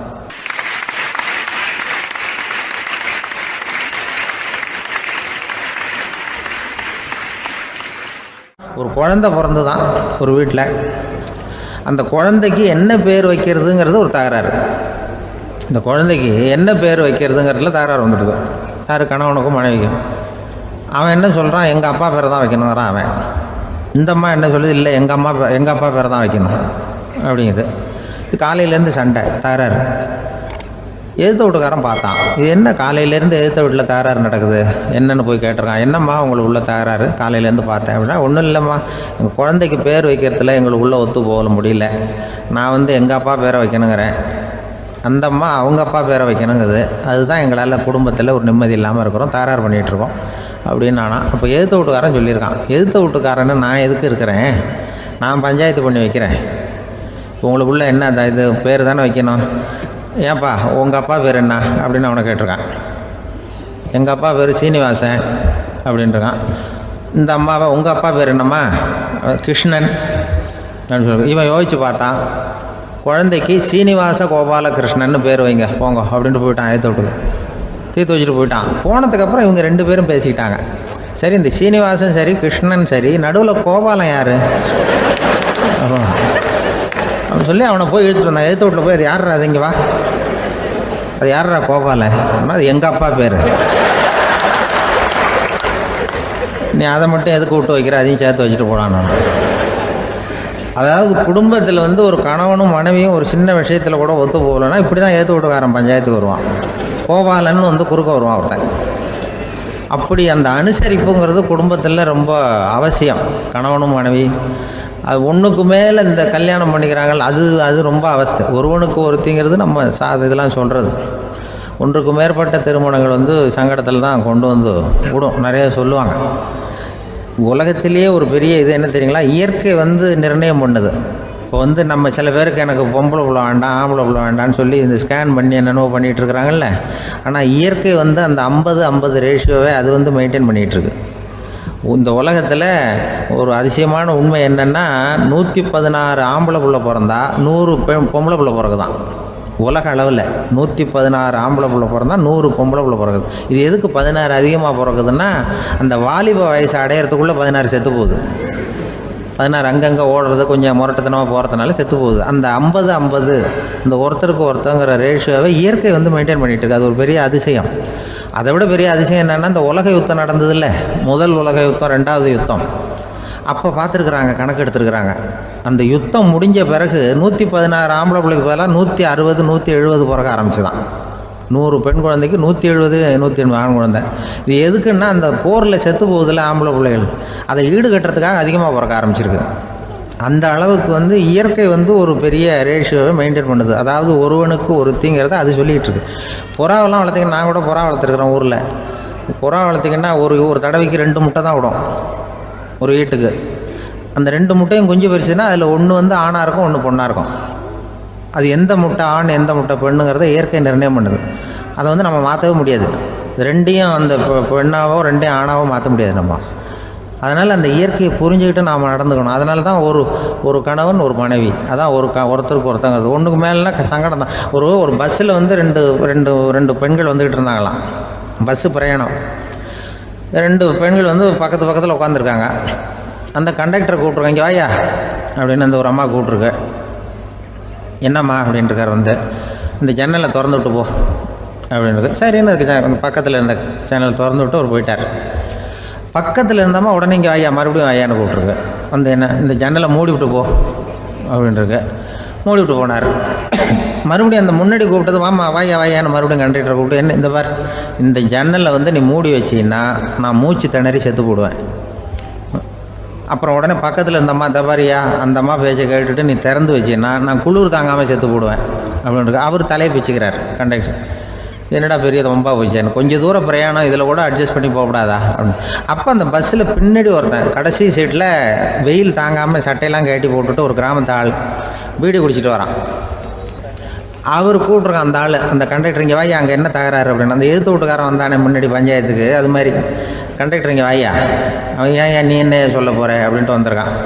சட்டையெல்லாம் கட்டி போட்டு பீடி குடிக்கிறான். பீடி புகையை ஊதி விட்டு அங்கே என்ன தகராறு அப்படின்னு கேட்டிருக்கான்.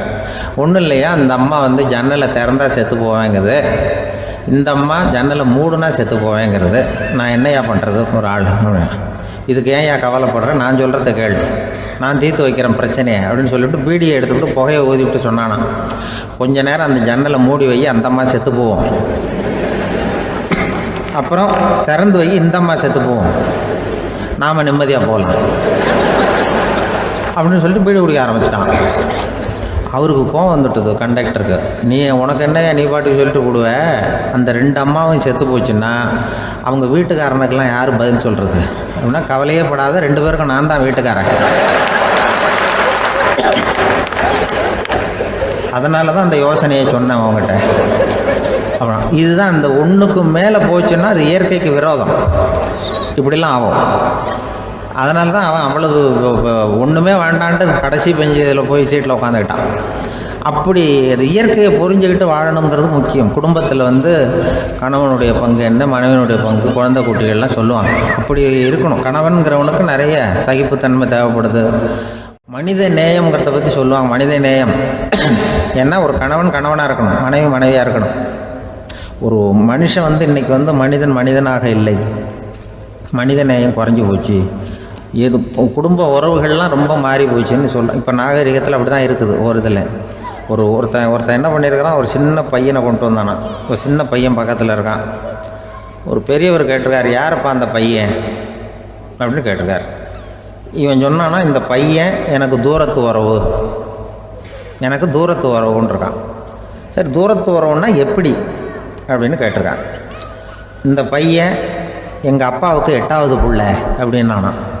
கூட பிறந்தவனே அவ்வளோ தூரமாக போயிட்டான், 8வதாக பிறந்தான். அப்படி இருக்கு குடும்ப உறவுகள்ங்கிறது. மனுஷனுக்கு வந்து வேல்யூ விஞ்ஞானம் எப்படி போட்டிருக்குன்னா, ஒரு மனித உடம்பில் இருக்கிற கால்சியத்தை மட்டும் தனியாக எடுத்தால் ஒரு சின்ன ரூமுக்கு வெள்ளை அடிக்கலாமா. ஒரு மனுஷ உடம்புல இருக்கிற பாஸ்பரஸை மட்டும் தனியாக எடுத்தால் ஒரு 40 நெருப்பு குச்சி தயார் பண்ணலாம். ஒரு மனுஷ உடம்புல இருக்கிற இந்த கொழுப்பு சத்தை மட்டும் தனியாக எடுத்தால் ஒரு 7 சோப்பு கட்டி தயார் பண்ணலாம். அது மாதிரி ஒரு மனுஷ உடம்புல இருக்கிற இரும்பு சத்தை மட்டும் தனியாக எடுத்தால் ஒரு 2 அங்குல ஆணி 2 செய்யலாம். இவ்வளவுக்கும் விலை போட்டால் 42 ரூபா 50 காசு. இதுதான் மனுஷனுக்கு விஞ்ஞானம் போட்டிருக்கிற விலை. அது எப்போ அது ஒசரும்னா அவன் மனுஷனாக இருக்கிற வரைக்கும் இருக்கிறப்ப. அதுவும் செத்து போனால் அதுவும் கிடையாது, செத்து போனால் அதுவும் குறைஞ்சிரும்.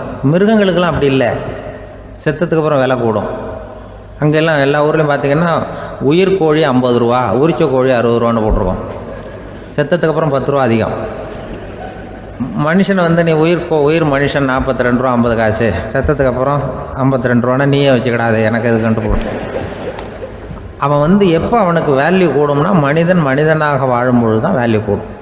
குடும்பத்தில் வந்து அந்த பாசத்தோடு வாழணும்னு கடவுள்கிட்ட கேட்டு சொன்னாங்களே, அதுதான். இந்த சமூகங்கிறதும் ஒரு பெரிய குடும்பம்தான். அதனால தான் இந்த நாட்டுக்கு உள்ள பெருமையை எல்லாரும் ஒற்றுமையாக இருந்தால் எதையும் சாதிக்கலாம்ங்கிறது தான் இந்த நாட்டுக்கு உள்ள பெருமை. அப்படி நிரூபித்தோம். அதனால் சமூகங்கிறதும் ஒரு குடும்பம் மாதிரி இருக்கிறது தான் பெருசு. இப்போ சில இதெல்லாம் இப்போ ஜாதி மத வேறுபாடெல்லாம் வந்து நம்முடைய முன்னேற்றத்தை வந்து தடுக்கும். விலங்குகள் வந்து நம்மளோட மேலானது. அதான் ஒரு ஊரில் ஒரு சிவன் கோயில் இருந்து தான். சிவன் கோயிலில் அந்த புறாவெல்லாம் வளர்ந்துக்கிட்டு இருந்திருக்கு. அந்த மாடத்தில், சிவன் கோயில் மாடத்தில் புறாவெல்லாம் குடியிருந்திருக்கு. உடனே அதுக்கு கும்பாபிஷேகம் பண்ணுறதுக்காக ஊரில் திட்டம் போட்டாங்க. சிவன் கோயிலுக்கு வெள்ளடிக்க ஆரம்பித்தாங்க. வர்ணம் பூச ஆரம்பித்ததும் அதுக்கு சாரம் கட்டுவாங்கள்ல, அந்த குச்சியெல்லாம் வச்சு சாரம் கட்டுவாங்க. உடனே இந்த புறாவெல்லாம் என்ன பண்ணிச்சான், இனிமேல் நம்ம இங்கே வெள்ளை அடிக்கிறாங்க, கும்பாபிஷேகம் வருது, நம்ம இங்கே குடியிருக்க முடியாது, எதிர்த்தாப்புல எங்கே போகலான்னு பார்த்துருக்கு. இந்த உயரம் கோபுரத்தில் இருந்த புறாவெல்லாம் எதிர்த்தாப்புல ஒரு மாதா கோயில் இருந்திருக்கு, சர்ச்சு. அங்கே சில மாடங்களில் புறாவெல்லாம் இருக்குது, சில மாடம் இருக்குது. உடனே நம்மளாம் அங்கே போய்டும் கொஞ்சம் காலத்துக்குன்னு எல்லாம் புறப்பட்டு இந்த மாதா கோயிலுக்கு போயிடுது. அங்கே போனால் அங்கே இருக்கிற புறாவோடு சேர்ந்து இதுவும் குடியிருந்துகிட்ருக்கு. கொஞ்ச நாள் என்னாச்சு, அங்கே கிறிஸ்மஸ் வந்துட்டுது. கிறிஸ்மஸ் வந்ததும் சரி இங்கேயும் வெள்ளடிக்க ஆரம்பிக்கிறாங்க. நம்ம மறுபடியும் எங்கடா போகிறதுன்னு பார்த்தா அங்கே இருக்கிற புறாவோட சேர்ந்து இதுவும் சேர்ந்து நேராக ஒரு பள்ளிவாசல் இருந்தது. எதுக்கு அங்கே இருக்கிற மாடத்தில் போய் அங்கே குடியேறிட்டுது எல்லாம். அங்கே போனால் அங்கே ரமலான் மாதம் வந்து ரம்ஜானுக்காக அதையும் புதுப்பிக்க ஆரம்பித்தாங்க. இது என்ன பண்ணுறதுன்னு சொல்லி இந்த 3 செட்டு புறாவும் சேர்ந்து என்ன பண்ணிச்சு, எங்கே போகலான்னு பார்த்தா மறுபடியும் அதுக்குள்ளே இந்த சிவன் கோயிலில் கும்பாபிஷேகம் முடிஞ்சிருக்கு. அங்கே போடுவோம் எல்லாருன்னு சொல்லி எல்லா புறாவும் அந்த சிவன் கோயிலுக்கு வந்துட்டுது. அங்கே போய் மாடத்தில் அதை குடியிருந்துட்டுது. அப்போ திடீர்னு ஒரு நாள் பார்த்தா ஒரே கலவரம் பூமியில் எல்லாம் ஒருத்தன் அருவாளை தூக்கிட்டு நிற்கிறான், குச்சி எடுத்து ஒருத்தனை சுட்டுக்கிறான். ஒரே கலவரம், சத்தம், ஒரே மத கலவரம் வந்துட்டுது ஊரில். அப்போது புறாவெல்லாம் மாடத்தில் இருந்துக்கிட்டு ஒரு குஞ்சு புறா அவங்க அம்மாட்ட கேட்டு தான், இது என்ன இந்த மனுஷனுக்கு என்னாச்சு, அவன் கத்தியை தூக்கிட்டு நிற்கிறானே அப்படின்னு கேட்டு தான். ஒரு குஞ்சு புறா அவங்க அம்மாட்ட கேட்டு தான், அம்மா புறா. இப்போ அம்மா அந்த புறா சொல்லித்தான், மனுஷனுக்கு இப்போ மதம் பிடிச்சிருக்கு, அதான் கத்தியை தூக்கிட்டு நிற்கிறான் அப்படின்ருக்கு. இப்போ நமக்கெல்லாம் பிடிக்கலையே அப்படின்னு தான். அப்போ அந்த புறா சொல்லித்தான், அந்த பாருமா, நாம் வந்து இந்த சிவன் கோயிலில் இருந்தாலும் நமக்கு புறான்னு தான் பேர், இந்த மாதா கோயிலுக்கு போனாலும் நமக்கு புறான்னு தான் பேர், பள்ளிவாசலுக்கு போனாலும் நமக்கு புறான்னு தான் பேர். அந்த மனுஷன் அப்படி இல்லை. அவன் இங்கே இருக்கிற வரைக்கும் இந்துன்னு சொல்லுவான், அங்கே மாதா கோயில் இருந்தான்னா கிறிஸ்தவன்னு சொல்லுவான், பள்ளிவாசலில் இருந்தான்னா முஸ்லீம்னு சொல்லுவான். அப்போ குஞ்சு புறா அது என்ன இப்படி பண்ணுறாங்க மனுஷங்க, இப்போ அவங்கள விட நம்ம வசதி போல் இருக்க, நம்ம தேவலாம் போல் இருக்க அப்படின்னு தான் அந்த குஞ்சு புறா. அப்போ அந்த தாய் புறா சொல்லித்தான், உண்மை தான், அதனால தான் நம்ம மேலான இடத்துல இருக்கிறோம், அவன் கீழே நிற்கிறான் என்னமோ அப்படின்னு சொல்லித்தான். இதுதான் அந்த குடும்பம்ங்கிறது, சமுதாயம்ங்கிறது ஒரு பெரிய குடும்பம். அது இந்த புறாக்கிட்டேருந்து மனுஷன் கற்றுக்க வேண்டியிருக்கு. அப்படி இருக்குது இன்றைக்கி மனுஷனுடைய நிலைமை. அதை வந்து புரிஞ்சுக்கணும். அப்படி தான் ஒவ்வொரு இதுலேயும் நாம் வந்து நடந்து கொள்ள வேண்டியிருக்குது. மிருகங்கள்டேருந்து கற்றுக்கிற வாய்ப்பெல்லாம் இருக்குது அப்படி சொல்லுவாங்க. இதில் ஒரு பெரிய நீதிபதி இருந்தார் சென்னையில், உண்மையாக நடந்தது. சென்னையில் ரொம்ப காலத்துக்கு முன்னாடி காந்தி இருந்த காலத்தில் சென்னையில் ஒரு நீதிபதி, அவர் ஒரு நாள் கோர்ட்லாம் விட்டு ரொம்ப கஷ்டப்பட்டு ராத்திரி சும்மா போய் உடனே வீட்டுக்கு வரல, கோர்ட்டினுடைய நடவடிக்கை முடிஞ்சு வீட்டுக்கு வராமல் போய் எங்கெங்கேயோ போய் சுற்றிவிட்டு அந்த நண்பர்களோடு அப்படி உல்லாசமாக அப்படி கொண்டாடிவிட்டு நடுராத்திரிக்கு வந்திருக்கிறாரு வீட்டுக்கு 1 மணிக்கு. அப்போ அந்த வயசான அம்மா வாசல்லையே காத்துக்கிட்டு இருக்கு. உள்ளே போச்சு நீதிபதி இன்னும் வந்து சேரலேன்னு வாசல்லையே நின்றுட்டு இருந்துதான். அப்போ அது வந்த உடனே பலார்னு அரைஞ்சி விட்டாங்களாம் அந்த அம்மா. ஏன்டா அவ்வளோ தூரம் எங்கே போனேன், என்ன தான் நீதிபதியாக இருந்தாலும் அவங்களுக்கு உள்ள தானே, பலான்னு அரைஞ்சிவிட்டாங்க. உடனே அவர் கலங்கி போய் அழுதாராம். மறுநாள் கேட்டிருக்காங்க அந்த பக்கத்தில் இருந்தவங்க, ஏன் நீ வந்து பெரிய நீதிபதி, பெரிய பதவியில் இருக்க, அதனால் உன்னை அவங்க அம்மா அடிச்சிட்டாங்கன்னு அழுதியா அப்படின்னு கேட்டாங்களாம். அப்போ அவர் சொன்னாராம் நீதிபதி, இல்லை, நான் வந்து இது மாதிரி எங்கள் அம்மாக்கிட்ட அடிக்கடி அடி வாங்குவேன். எப்போதும் அவங்க அடிக்கிற அடி பலமாக விழும். இப்போ அவங்க அடித்தது எனக்கு வலிக்கவே இல்லை. அந்த அளவுக்கு அவங்களுக்கு வயசாகிட்டுதே, பலம் குறைஞ்சிட்டுதேன்னு நினச்சி அழுதேன் அப்படின்னு இருக்காராம். அதுதான் புள்ள அம்மா பேரில் உள்ள பாசங்கிறது. இதே போல் நான் சொன்னது மாதிரி முன்னாடி இவர் ஒரு இறைநேச செல்வர் ஒருத்தர் இருந்தார். ஒரு அம்மா வந்து எனக்கு அப்பா தண்ணி கொடுப்பா அப்படின்ட்டு படுக்கையில் இருந்த அம்மா. இவர் ஏதோ படிச்சுக்கிட்டு இருந்தவர், ஒரு சின்ன இளைஞர். உடனே ஓடி போய் ஒரு குவளையில் தண்ணி எடுத்துகிட்டு போய் அம்மாவுக்கு முன்னாடி நிற்கிறார். முன்ன அந்த அம்மா அதுக்குள்ளே தூங்கி போச்சு. இவர் அந்த தண்ணியை வச்சுக்கிட்டு அவர் பாட்டு நிற்கிறார். விடிஞ்சு போச்சு. விடிகிற சமயத்தில் அந்த அம்மா முடிச்சு பார்க்குது, பையன் தண்ணியோட கையில் வச்சுட்டு நிற்கிறார். ஏம்மா, என்னப்பா நீ ராத்திரி பூரா தண்ணியோடு நின்றுட்டு இருக்கிறியா எனக்கா அப்படின்னு. அப்பா அவர் சொன்னாராம், ஆமாம்மா, ராத்திரி தண்ணி தாகமாக இருக்குன்னு கேட்டிங்க, உடனே தண்ணி கொண்டு வந்துட்டேன். ஓடி வந்து பார்க்கும்பொழுது நீங்கள் தூங்கிக்கிட்டு இருந்தீங்க. தூங்கிட்டு இருக்கும்பொழுது உங்களை எழுப்ப வேண்டாம், தூக்கத்தை கெடுக்க வேண்டாம்னு நான் நினச்சேன், அதனால் எழுப்பலை. தூக்கம் முழிக்கிற சமயத்தில் உடனே தாகமாக இருக்கும், தண்ணி குடிக்கணும்னு ஆசைப்படுவீங்க, அதனால் தண்ணியை பக்கத்துலேயே வச்சுட்டு நிற்கிறேன் அப்படின்னு அந்த இளைஞர் சொன்னாராம். அப்படியே கட்டி பிடிச்சிட்டு நீ பிற்காலத்தில் பெரிய அறிஞராக வருவேன்னு சொல்லி அந்த அம்மா வரணும்னு சொல்லி இறைவனை வேண்டாங்களாம். அவர் தான் இஸ்லாமிய மார்க்கத்தில், தீன் மார்க்கத்தில் பெரிய ஆளானது. அதாவது ஷர்புதீன் யாஹ்யான்னு ஒருத்தர், அவர் பெரிய இஸ்லாமிய பேரறிஞராக வந்தார். இப்படி அம்மா பேரில் பாசமாக உள்ளவங்கள்லாம் இருந்தாங்க நிறையா. அப்படி அந்த குடும்பத்தில் வந்து அந்த பாசம் நேசம் எவ்வளவு இருக்கோ அவ்வளவுக்கு அவர்கள் உயர்வார்கள்ங்கிறது தான் நம்முடைய பெரிய இதெல்லாம் பெரியவங்கள்லாம் சொல்லியிருக்கிறது அதுதான். அதனால தான் அந்த கணவனுடைய பங்கு என்ன, மனைவியினுடைய பங்கு என்ன, பிள்ளைகளுடைய பங்கு என்னங்கிறத பற்றி ரொம்ப விவரமாக சொல்கிறதுக்காக தான் அதை பற்றி நாம் சிந்திக்க வேண்டிய நேரம் இதுங்கிறதுனால தான். கணவனுக்கு வந்து இது வந்துடக்கூடாது, அதாவது கோபம் வரக்கூடாது, நிதானம் வேணும் அப்படின்லாம் சொல்லுவாங்க. நிதானம், கணவன் வந்து கோபப்படக்கூடாதுமா. அதுக்கு நாங்கள் மனுஷனுக்கு சினம் தவிர்த்தல்னு பயிற்சியெல்லாம் கொடுக்குறாங்க. இப்போது மனுஷன் கோபப்படாமல் இருக்கணும், போகணும் வரணும், அதுக்கு சொல்லுவோம் நாங்கள். சும்மா கதை ரூபமாக சொல்கிறது. அங்கே வேதாத்திரி மகரிஷின்னு இருக்கார், அவர் இதில் வந்து சினம் தவிர்த்தல்னு பயிற்சியை கொடுப்பாங்க. குடும்ப தலைவர்கள் பெரியவங்கள்லாம் வந்து அந்த பயிற்சியை எடுத்துக்கணும்.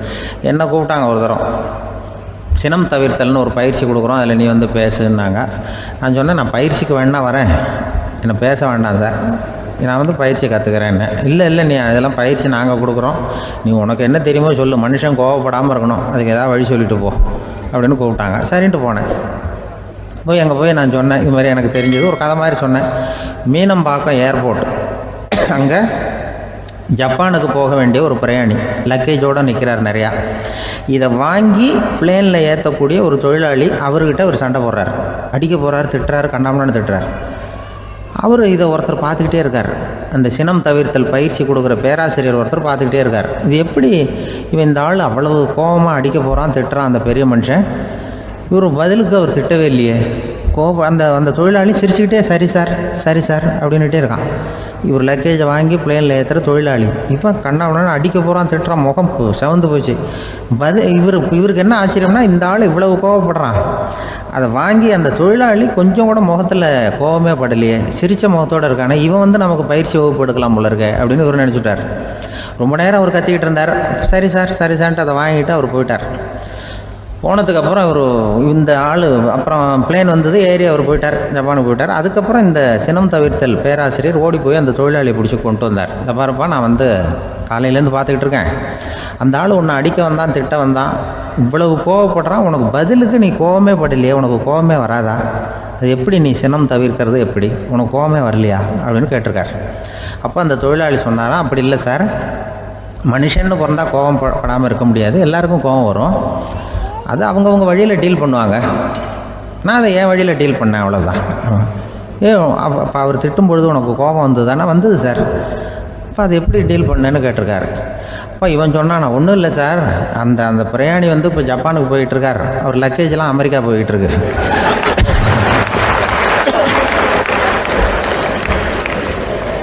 இதுக்கு நாம் எதுக்கு சார் அனாவசியமாக அவன்கிட்ட போய் சண்டை போட்டுக்கிட்டேன், அப்படி மாற்றி ஏற்றி விட்டா அவன் போய் பார்த்துக்கிறான் எங்கேயாவது. அதுதான் நான் சினம் தவிர்க்கிற வழி அவன் சொன்னாரான். உடனே இதை தான் எனக்கு தெரிஞ்சது கோபம் வராமல் இருக்கிறதுன்னு அங்கே பேசினேன் அந்த கூட்டத்தில். அதுக்கப்புறம் இன்ன வரைக்கும் அவங்க கூப்பிடுறதே இல்லை என்ன. ஏன்னா நாங்கள் முறையாக ஒருத்தன் கோவப்படாமல் இருக்கிறதுக்கு என்ன வழின்னு சொல்லி கொடுத்துட்ருக்குறோம். நீ இப்படி பண்ணுறியப்பா அப்படின்னு சொல்லி பிள்ளைகளை பற்றி சொல்லுவாங்க. இப்போ ராமர் லட்சுமணர் கதை சொல்லுவாங்க. அதாவது ராமரும் பரதனும் பந்து விளையாடிக்கிட்டு இருந்தாங்களாம் சின்ன வயசில் பந்து விளையாடிக்கிட்டு இருந்தாங்களாம். உடனே ராமர் வந்தாராம். கோசலை அவங்க அம்மா மடியில் கோசலை மடியில் சோர்ந்து போய் உட்காந்தாராம். சந்தோஷமாக உட்காந்துருக்காரு. அப்போ அந்த கோசலை அம்மா கேட்டாங்களாம், ஏன்ப்பா அப்படி இவ்வளவு சந்தோஷமாக இருக்கே, என்ன காரணம் அப்படின்னு கேட்டிருக்காரு. அப்படின்னு அந்த அம்மா கேட்டிருக்கு.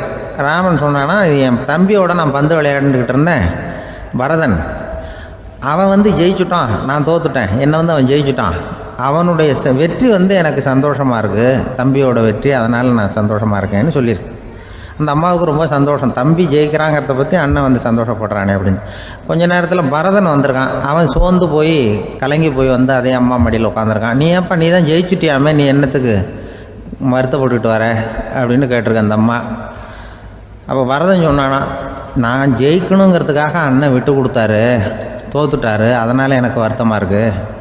உண்மையில் அவர் தான் ஜெயிச்சிருக்க வேண்டியது, எனக்காக விட்டு கொடுத்தாரு அண்ணன், அதனால் நான் வருத்தப்படுறேன்னா. அப்போ அந்த அம்மா சொல்லிச்சான், இப்படி தான் தம்பியினுடைய வெற்றி அண்ணனை சந்தோஷப்படுத்துது, அண்ணனுடைய தோல்வி தம்பியை வருத்தப்பட வைக்குது, இப்படி தான் இருக்கணும் அண்ணன் தம்பின்னா, அப்படி தான் குடும்பத்தில் இருக்கணும்னு சொல்லி அந்த அம்மா சொன்னதாக சொல்லுவாங்க ராமாயண கதை. அதே போல் இப்போ இதில் வரும், நபிகள் நாயகத்தினுடைய பேரர்கள் பாத்திமாவனுடைய பிள்ளைகள் 2 பேர், ஹசன் ஹுசைன் 2 பேர் நபிகள் நாயகத்தினுடைய பேரன்மார்கள்.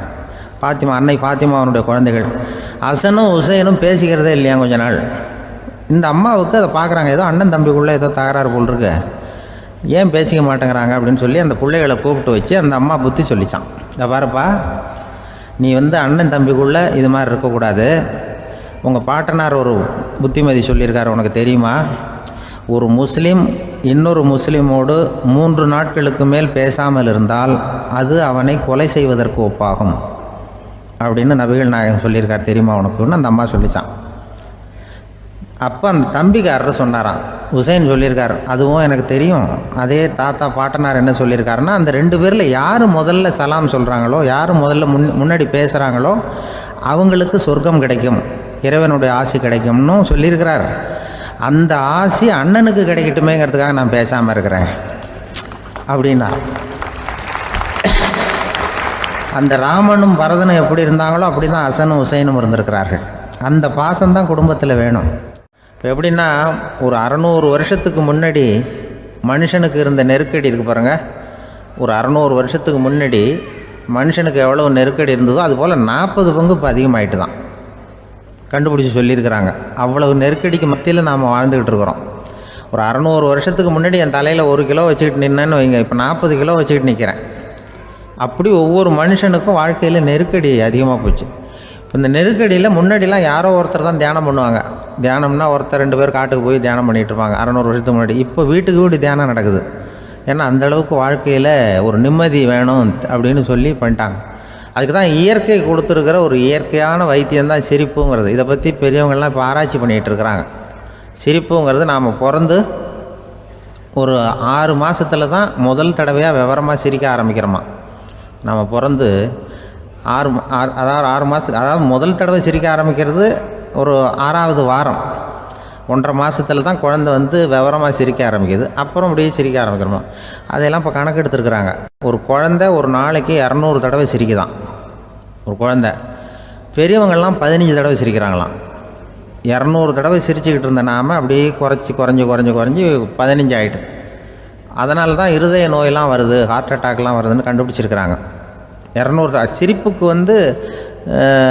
அது இயல்புத்தன்மை, மனுஷனுடைய இயல்புத்தன்மை சிரிக்கிறது. அதுக்கு ஜோக்கே தேவைப்படாது. ஆனால் இப்போ காலங்காலமாக நாம் என்ன போதிக்கப்பட்டு வந்திருக்கிறோம்னா, சிரிப்புங்கிறது ஒரு பாவமான செயல். ஒரு முதலாளிக்கு முன்னாடி தொழிலாளி சிரித்தா மரியாதை குறைச்சல், ஒரு கணவனுக்கு முன்னாடி மனைவி சிரித்தா மரியாதை குறைச்சல், அது மாதிரி ஒரு வாத்தியாருக்கு முன்னாடி பையன் சிரித்தா மரியாதை குறைச்சல், ஒரு ஆஃபீஸருக்கு முன்னாடி பியூனு சிரித்தா மரியாதை குறைச்சல், இப்படின்னு சொல்லி சிரிப்புங்கிறது ஏதோ மரியாதை குறைவான செயல்னு காலங்காலமாக நாம் போதிக்கப்பட்டு வந்திருக்கிறோம். இப்போ மரபு ரீதியாகவே அந்த சிரிப்பு நம்மகிட்ட சிறைப்பட்டுருக்கு தான், அடங்கி போச்சு. அந்த சிறைப்பட்டு இருக்கிற சிரிப்பை வெளியில் கொண்டு வர்றதுக்கு தான் ஜோக்குன்னு ஒரு சாவியை போட வேண்டியிருக்கு. வேறு இந்த ஜோக்குக்கும் சிரிப்புக்கும் சம்மந்தம் இல்லை. அதை ஏற்கனவே இருக்கிறத வெளில கொண்டு வரதுக்கு ஒரு சாவி மாதிரி உபயோகப்படுதுன்னு இப்போ அதை பற்றி ஆராய்ச்சி பண்ணுறவங்களாம் சொல்கிறாங்க. ஏன்னா சிரிப்புக்கு ஜோக்கு தேவைப்படாது. இப்போ ஒரு குழந்தை தொட்டிலில் படுத்துருக்குன்னு வைங்களேன், குழந்தை தொட்டிலில் இருக்குது, அது முகத்துக்கிட்ட போய் ஒரு கிளுகிழுப்பை ஆட்டுங்க சிரிக்கும். அந்த கிளுகிழுப்பை சத்தமே சிரிக்க வைக்கிறதுல அதுதான் மனுஷனுடைய இயல்புத்தன்மை. அது என்ன ஜோக்காது? சத்தம். ஒரு கிளுகிழுப்பையை கொண்டு போய் குழந்தை முகத்துக்கிட்ட ஆட்டினா சிரிக்குதே, அதுதான் இயல்புத்தன்மை. அதே கிளுகிழுப்பையை ஒரு தாத்தா மூஞ்சிக்கிட்ட ஆட்டுங்க, கோவம் வந்துடும், அடிக்க வருவார். என்னடா விளையாட்டு இது அப்படிமாரு. ஏன்னா அவர் சிரிச்சுக்கிட்டு இருந்தவர், அப்படி இருந்தவர் ஒரு காலத்தில். ஒரு கிளுகிழுப்புக்கு சிரித்தவர் ஒரு காலத்தில் இப்போ கோவப்படுறாருன்னா அந்த அளவுக்கு நம்ம மாறி போயிட்டே வந்துக்கிட்டு இருக்கிறோம். அதனால் அந்த இயல்புத்தன்மை மாறாமல் இருக்கணுங்கிறது ரொம்ப முக்கியம். அதுக்காக எல்லோரையும் குழந்தையாக்க முடியாது. மனுஷன் எல்லோரும் இனிமேல் வயசுங்கிறது கூட ஆகிட்டே தான் இருக்கும். அதுக்காக குறைச்சிக்கிட்டே போக முடியாது. அதுக்கு யாராவது மருந்து கண்டுபிடிச்சாதான் உண்டு.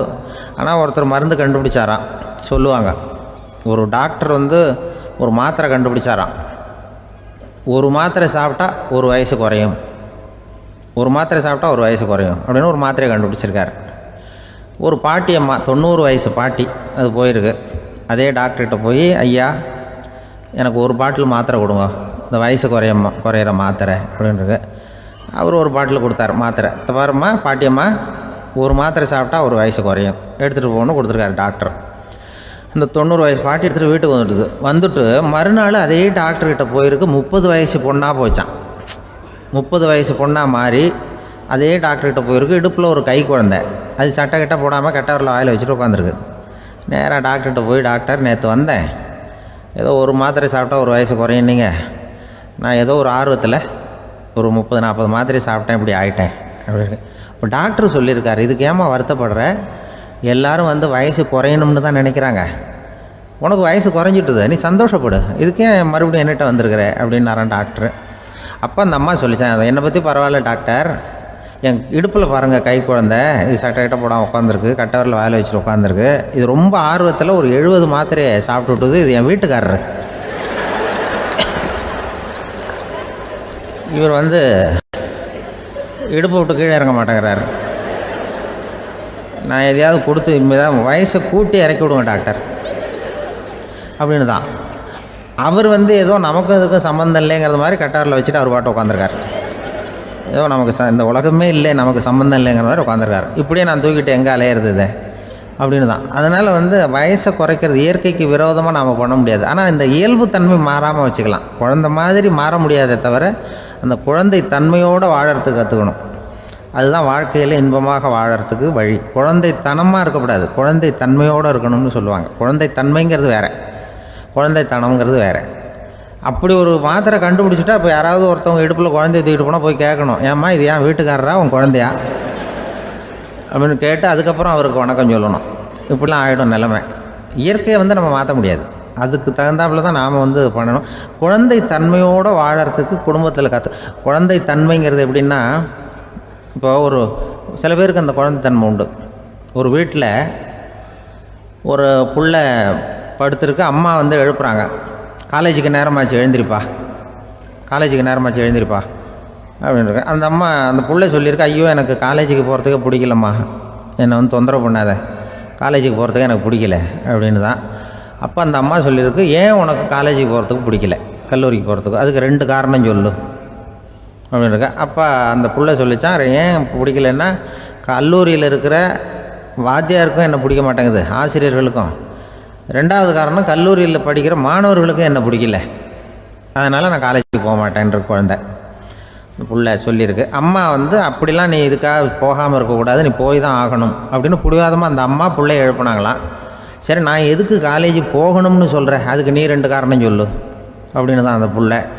அப்போ அந்த அம்மா சொன்னாங்களாம், நீ ஏன் காலேஜுக்கு போகணும்னா, முதல் காரணம் உனக்கு வயசு 52, 2வது காரணம் நீ தான் பிரின்சிபால் அப்படின்னு தான். என்ன இருந்தாலும் அவங்க அம்மாவுக்கு அது புள்ள தானே. அதுதான் குழந்தை தன்மைங்கிறது. 52 வயசுலேயும் குழந்தை தன்மையோடு இருக்கார் பாருங்கள், அதுதான் அந்த குழந்தை தன்மையோடு வாழறது தான் வெற்றிக்கு வழின்னு சொல்லுவாங்க. ஒரு அம்மா சொல்லுது, அதாவது கணவன் மனைவியாக இருந்துட்டு அப்புறம் விவாகரத்து வாங்கிக்கிட்டு அதுக்கப்புறம் அந்த அம்மா பேசுகிறத நேற்று தொலைக்காட்சியில் போட்டாங்க. அது என்ன சொல்லுதுன்னா, நாங்கள் வந்து கணவனும் மனைவியாக இருக்கிறப்போ எங்களுக்குள்ளே சண்டை வந்துக்கிட்டு இருந்தது. இப்போ விவாகரத்து வாங்கிட்டு இப்போ நண்பர்களாக இருக்கிறோம்.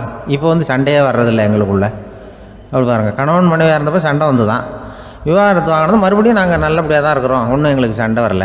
அப்படி இருக்குது இப்போ காலம் போய்கிட்டு இருக்கு. நேற்று அப்படி ஒரு இது என் கூட வேலை பார்க்குறப்போ ஒரு அம்மா இருந்தாங்க. அவங்க எப்போதும் அவங்க வீட்டுக்காரர் படத்தையே வச்சுருப்பாங்க, கையில் பத்திரமா வச்சுருப்பாங்க. அவ்வளவு மரியாதை மதிப்புன்னு சொல்லி நாங்கள்லாம் அவங்கள பெருசாக நினைப்போம்.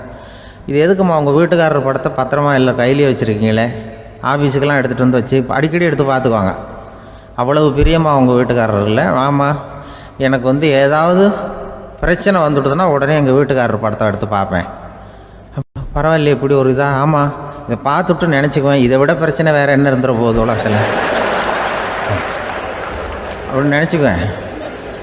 உடனே எனக்கு எல்லாம் போயிடும் அப்படின்ட்டு தான். அப்படி ஒரு அம்மா இருந்தாங்க, இப்போ இருக்காங்க, வேலை பார்த்துக்கிட்டு இருக்காங்க. அப்படிலாம் இங்கே இருக்கிற தாய்மார்கள் பெண்கள் யாராவது அப்படி கூட பண்ணலாம். எப்போதுமே உங்கள் வீட்டுக்காரர் படத்தை கையில் வச்சுக்கோங்க. அது ஒரு யோசனை, குடும்பம் குதூகலமாக இருக்கிறதுக்கு அது ஒரு யோசனை. அதே மாதிரி இவங்களும் அவங்க படத்தை வச்சுக்கலாம், வச்சுக்கிட்டு பிரச்சனை வரும்பொழுது பார்த்துக்கணும்.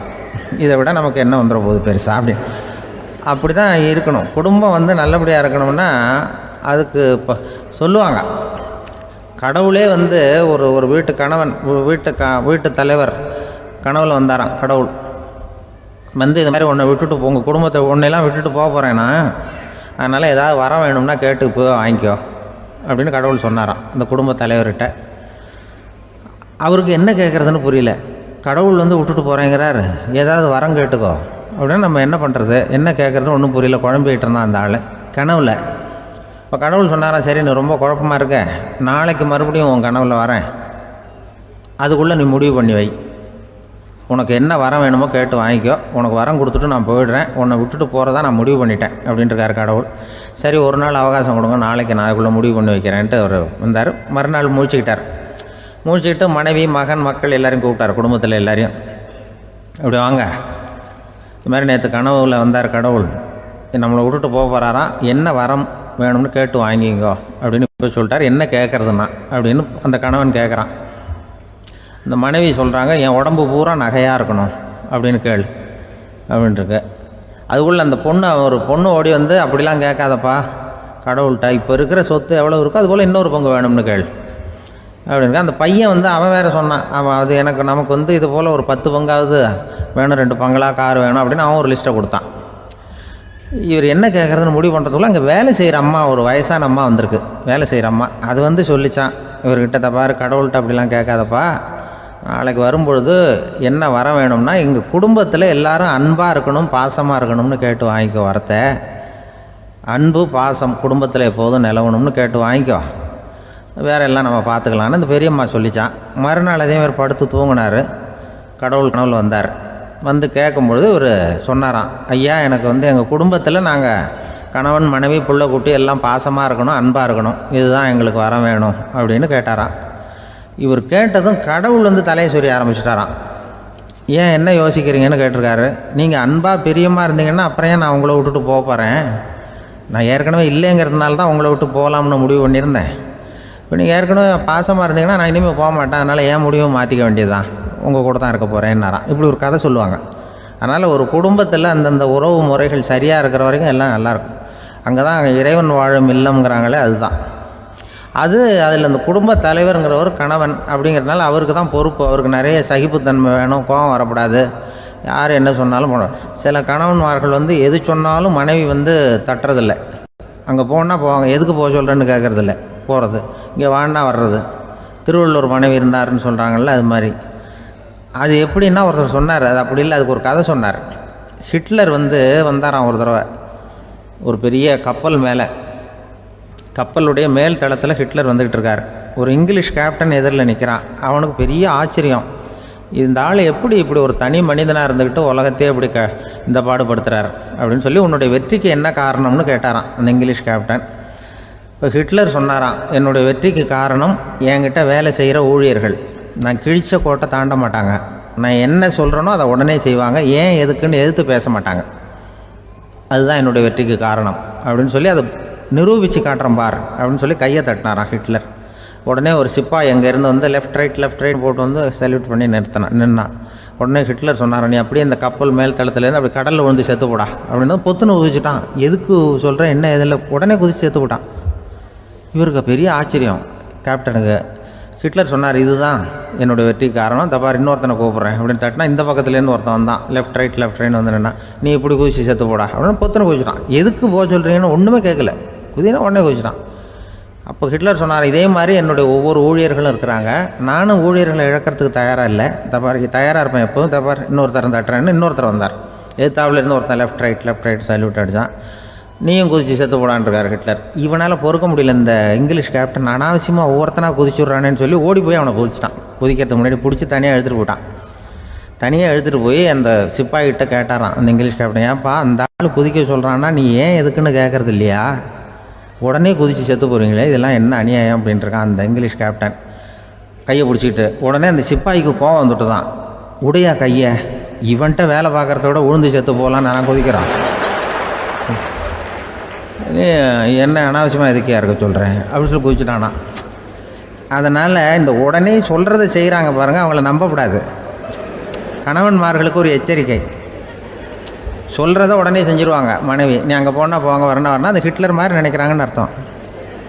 இதுகிட்ட பேசிக்கிட்டு இருக்கிறத விட சொல்கிறத செஞ்சுட்டு போடுவோமே, அப்படி சமாளிக்கிற கணவன்மார்கள் உண்டு. குடும்பத்தில் வந்து அப்படிலாம் இருந்து சமாளிக்கிறாங்க.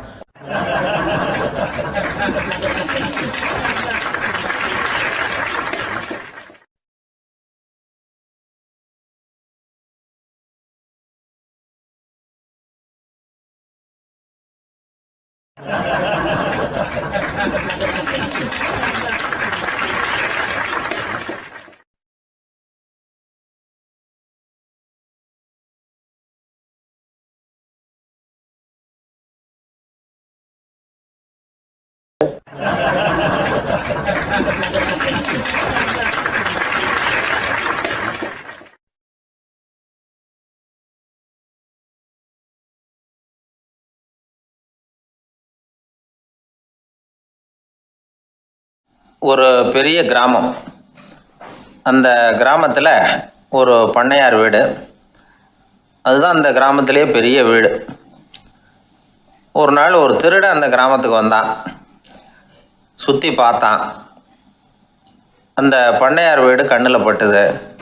இன்னைக்கு ராத்திரி இந்த வீட்டில் தான் நம்ம தொழிலை ஆரம்பிக்கணும் அப்படின்னு சொல்லி அவன் முடிவு பண்ணிக்கிட்டான்.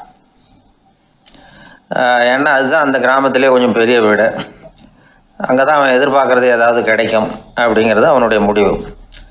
நடு ராத்திரி அவன் மெதுவாக சோறேறி குதித்து அந்த பெரிய வீட்டுக்குள்ளே புகுந்தான்.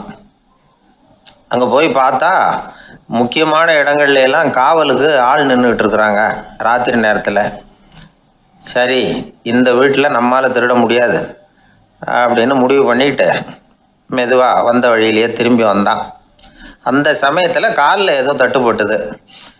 என்னது அப்படின்னு சொல்லி குனிஞ்சு பார்த்தா அங்கே ஒரு பெரிய வெங்காய மூட்டை அடுக்கி வச்சிருக்கிறாங்க.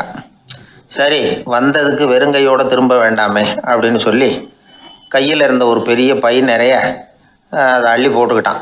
வெங்காயத்தை போட்டுக்கிட்டு புறப்படுற சமயத்தில் கப்புன்னு கழுத்தில் ஒரு கை வந்து விழுந்தது. ஆள் மாட்டிக்கிட்டான். அதாவது காவலாளிகள் அவனை பிடிச்சி வச்சுக்கிட்டாங்க. மறுநாள் காலையில் அந்த திருடனை பண்ணையார் முன்னாடி கொண்டுட்டு போய் நிறுத்தினாங்க. ஐயா, இந்த ஆள் ராத்திரி நம்ம வீட்டில் திருடுறதுக்காக வந்தான், வெங்காயத்தை அள்ளிட்டு புறப்படுறப்போ மாட்டிக்கிட்டான் அப்படின்னாங்க. அவர் பார்த்தார், என்னப்பா இவங்க சொல்கிறது உண்மைதானான்னு கேட்டார். ஆமான்னு ஒத்துக்கிட்டான் அந்த ஆள். பண்ணையார் அதுக்கப்புறம் கொஞ்சம் யோசனை பண்ணார். அப்புறமா தீர்ப்பு வழங்கினார். இதை பாருப்பா, நீ இங்கே திருட வந்தது குற்றம், அதுக்காக நீ 100 ரூபாய் அபராதம் செலுத்தணும், அல்லது 100 கசையடிகள் வாங்கணும். அதுவும் இல்லைன்னா நீயே திருடுன அவ்வளவு வெங்காயத்தையும் பச்சையா என் கண் முன்னாடியே சாப்பிட்டுடணும். இதில் எந்த தண்டனையை ஏற்றுக்கிறது அப்படிங்கிறத பற்றி நீயே யோசனை பண்ணி முடிவு எடுத்துக்கலாம் அப்படின்னு சொல்லிவிட்டார். அதாவது இவனே முடிவு பண்ணிக்க வேண்டியது, 100 ரூபா பணம் கட்டுறியா இல்லது சாட்டை அடி வாங்குறியா அல்லது வெங்காயத்தை சாப்பிட்றியா? இதுதான் அவர் கொடுத்தது, நீயே முடிவு பண்ணி சொல்லுன்னு விட்டார். திருடன் கொஞ்சம் நேரம் யோசனை பண்ணி பார்த்தான். அவனுக்கு இருக்கிறதுலே ரொம்ப சுலபமாக தெரிஞ்சது இந்த வெங்காயத்தையே சாப்பிட்டுட்றேன்ட்டான். ஐயா, நான் இந்த வெங்காயத்தையே சாப்பிட்டுட்றேன், அதுதான் எனக்கு கொஞ்சம் சுலபமாக தெரியுதுன்னா சரின்னு விட்டார் பண்ணையார். அப்படியே எல்லாத்தையும் கொண்டு வந்து கொட்டினாங்க. ஒவ்வொன்றா எடுத்து சாப்பிட ஆரம்பித்தான். கொஞ்ச நேரம் சுவாரஸ்யமாக சாப்பிட்டான். அதுக்கப்புறம் வாய் எரிய ஆரம்பிச்சுட்டுது. கண்ணு ரெண்டும் செவந்து போச்சு. கண்ணில் இருந்து தார தாரையாக கண்ணீர் வழிய ஆரம்பிச்சுட்டுது. ஒரே எரிச்சல். அவனால் தாக்கு பிடிக்க முடியல. வெங்காயம் பாதி கூட தீரல. பார்த்தான், சரி இது நமக்கு சரிப்பட்டு வராது அப்படின்னு முடிவு பண்ணிட்டான். ஐயா, என்னை மன்னிச்சுக்கோங்க, இது என்னால் முடியாது போல இருக்கு, பேசாமல் எனக்கு 100 ஷார்ட் ஐடியா கொடுத்துருங்க அப்படின்னா. அவரும் சரின்னார். ஷார்ட் ஐடி விழ ஆரம்பிச்சிது. அதுவும் ஆரம்பத்தில் ஒரு மாதிரியாக இருந்தது. ஒரு 60 அடிகள் விழுற வரைக்கும் தாங்கினான். அதுக்கு மேலே அவனால் முடியல, தாக்கு பிடிக்க முடியல. ஐயா, என்னை மன்னிச்சுக்கோங்க அப்படின்னு மறுபடியும் பண்ணையார் காலில் விழுந்தான். ஐயா, இதுவும் எனக்கு சரிப்பட்டு வராது போல இருக்கு, பேசாமல் 100 ரூபா அபராதமே கட்டிவிட்றேன் அப்படின்னா. அதே மாதிரி பணத்தை எடுத்து கொடுத்துட்டு அவன் பாட்டுக்கு போனான். இப்படி ஒரு கதை உண்டு. இந்த கதையை உலக புகழ்பெற்ற மனோதத்துவ மேதை எம் ஸ்காட் பெக் ஒரு உதாரணமாக எடுத்து சொல்கிறார். எதுக்காக அவர் எடுத்து சொல்கிறாருன்னா, இந்த முடிவெடுக்கும் திறன் அப்படிங்கிறத விளக்கிறதுக்காக. வாழ்க்கையில் முடிவெடுக்கிற திறன் நம்ம ஒவ்வொருத்தருக்கும் ரொம்ப அவசியம். எந்த சந்தர்ப்பத்தில் எப்படி முடிவெடுக்கிறோம் அப்படிங்கிறத வச்சு தான் நம்ம வாழ்க்கை அமையும்.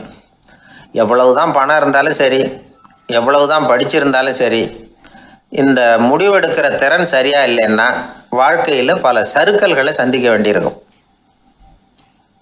நாம் முடிவுகள் எடுத்தால் அந்த முடிவுகளால் ஏற்படக்கூடிய விளைவுகளுக்கு நாம் பொறுப்பு ஏற்க வேண்டியிருக்குமே அப்படிங்கிற பயத்தினால முடிவெடுக்கிற அதிகாரத்தை பல சமயங்களில் நாம் மற்றவங்களுக்கு தாரவாத்து கொடுத்துட்றோம்.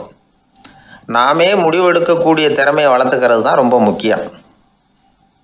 ஒருத்தர் சொன்னார், சார், சின்ன சின்ன பிரச்சனைகள்ல எல்லாம் எங்கள் வீட்டில் என் மனைவி முடிவு எடுக்க விட்டுருவேன், பெரிய பிரச்சனைகள்ல எல்லாம் நான் தான் முடிவெடுப்பேன் அப்படின்னார்.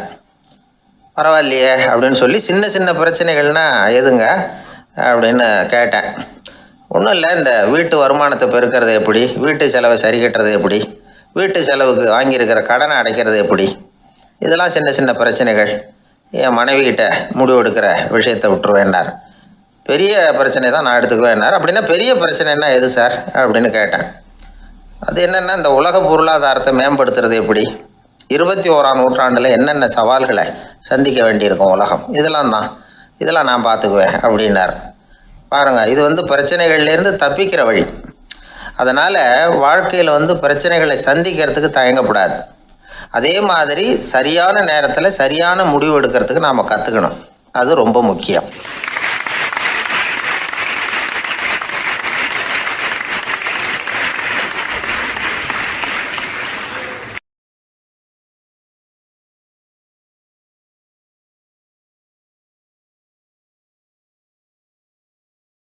வாழ்க்கையில் வெற்றி பெற என்ன வழி?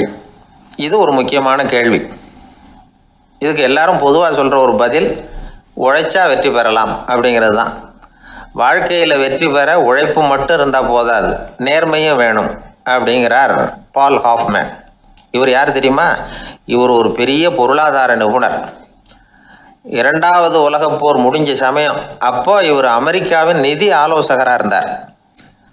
தன்னுடைய வாழ்க்கையில் நடந்த பழைய நிகழ்ச்சி ஒன்று அவர் சொன்னார். இளம் வயசில் படித்து முடித்ததும் அவர் வேலை தேடிக்கிட்டு இருந்தாராம். அப்போது ஒரு கால்நடை வைத்தியர்கிட்ட போய் வேலை கேட்டிருக்கார். இவர் அங்கே போன சமயத்தில் அந்த டாக்டர் தன்னுடைய பழைய கார் ஒன்றை விற்பனை செய்யறதுக்காக வேற ஒருத்தர்கிட்ட பேரம் பேசிக்கிட்டு இருந்தார். வாங்க வந்தவர் இவர்கிட்ட அந்த காரை பற்றின விவரம்லாம் கேட்டுக்கிட்டு இருந்தார். கார் நல்ல நிலைமையில் இருக்குமா அப்படிங்கிற கவலை அவருக்கு. எல்லா விவரங்களையும் கேட்டுக்கிட்டு அவர் கடைசியாக சொன்னார், டாக்டர், இந்த காரை நீங்களே என்னுடைய ஊருக்கு ஓட்டிகிட்டு வர வேண்டியது. கார் எந்த ரிப்பேரும் ஆகாமல் என்னுடைய ஊருக்கு சேர்ந்துட்டுதுன்னா அங்கேயே நான் பணம் கொடுத்து இந்த காரை வாங்கிக்கிறேன் அப்படின்னார்.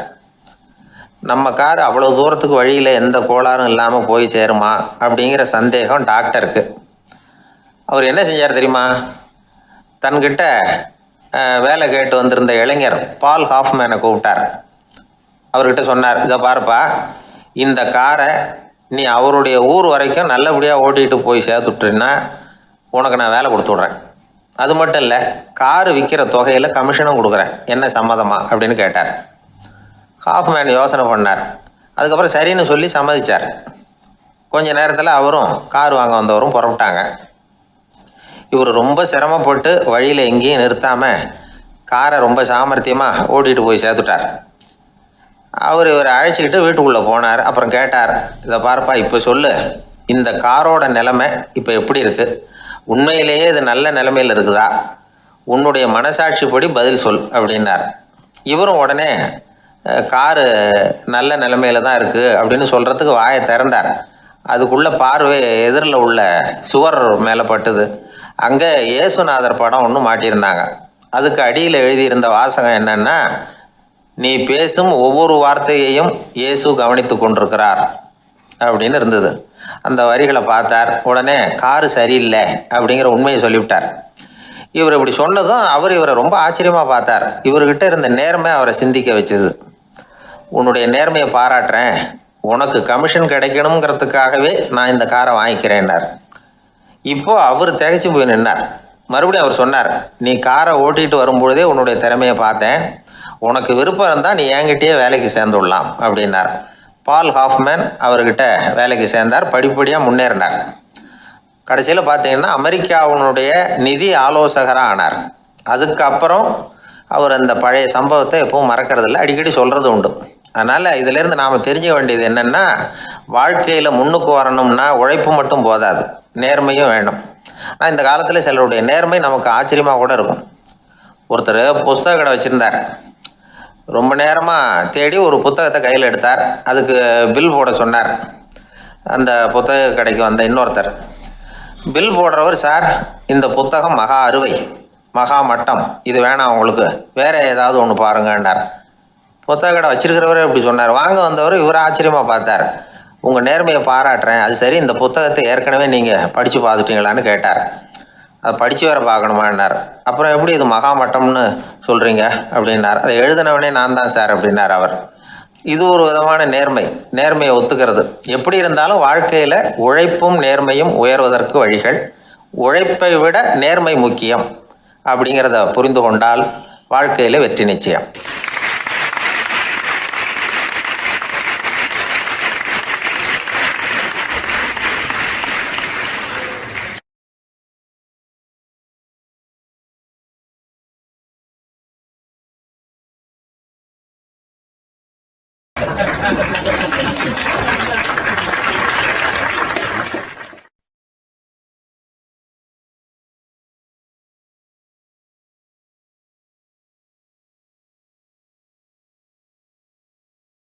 ஒரு ரயில் போய்கிட்டு இருக்கு. அதில் ஒரு பெரியவர் பிரயாணம் பண்ணிகிட்டு இருக்கிறார். எதிரில் ஒரு பெரிய அதிகாரி, ஐஏஎஸ் ஆஃபீஸர் உட்காந்துருக்கிறார். ரெண்டு பேருக்கும் முன்ன பின்ன அறிமுகம் இல்லை. அவர் வேற யாரோ, இவர் வேற யாரோ. ஒரே ரயிலில் பிரயாணம் பண்ணிகிட்டு இருக்கிறாங்க. அதுவும் எதிர்த்த இருக்கையில். ஏதோ ஒரு நகரத்தில் வண்டி நின்றுது.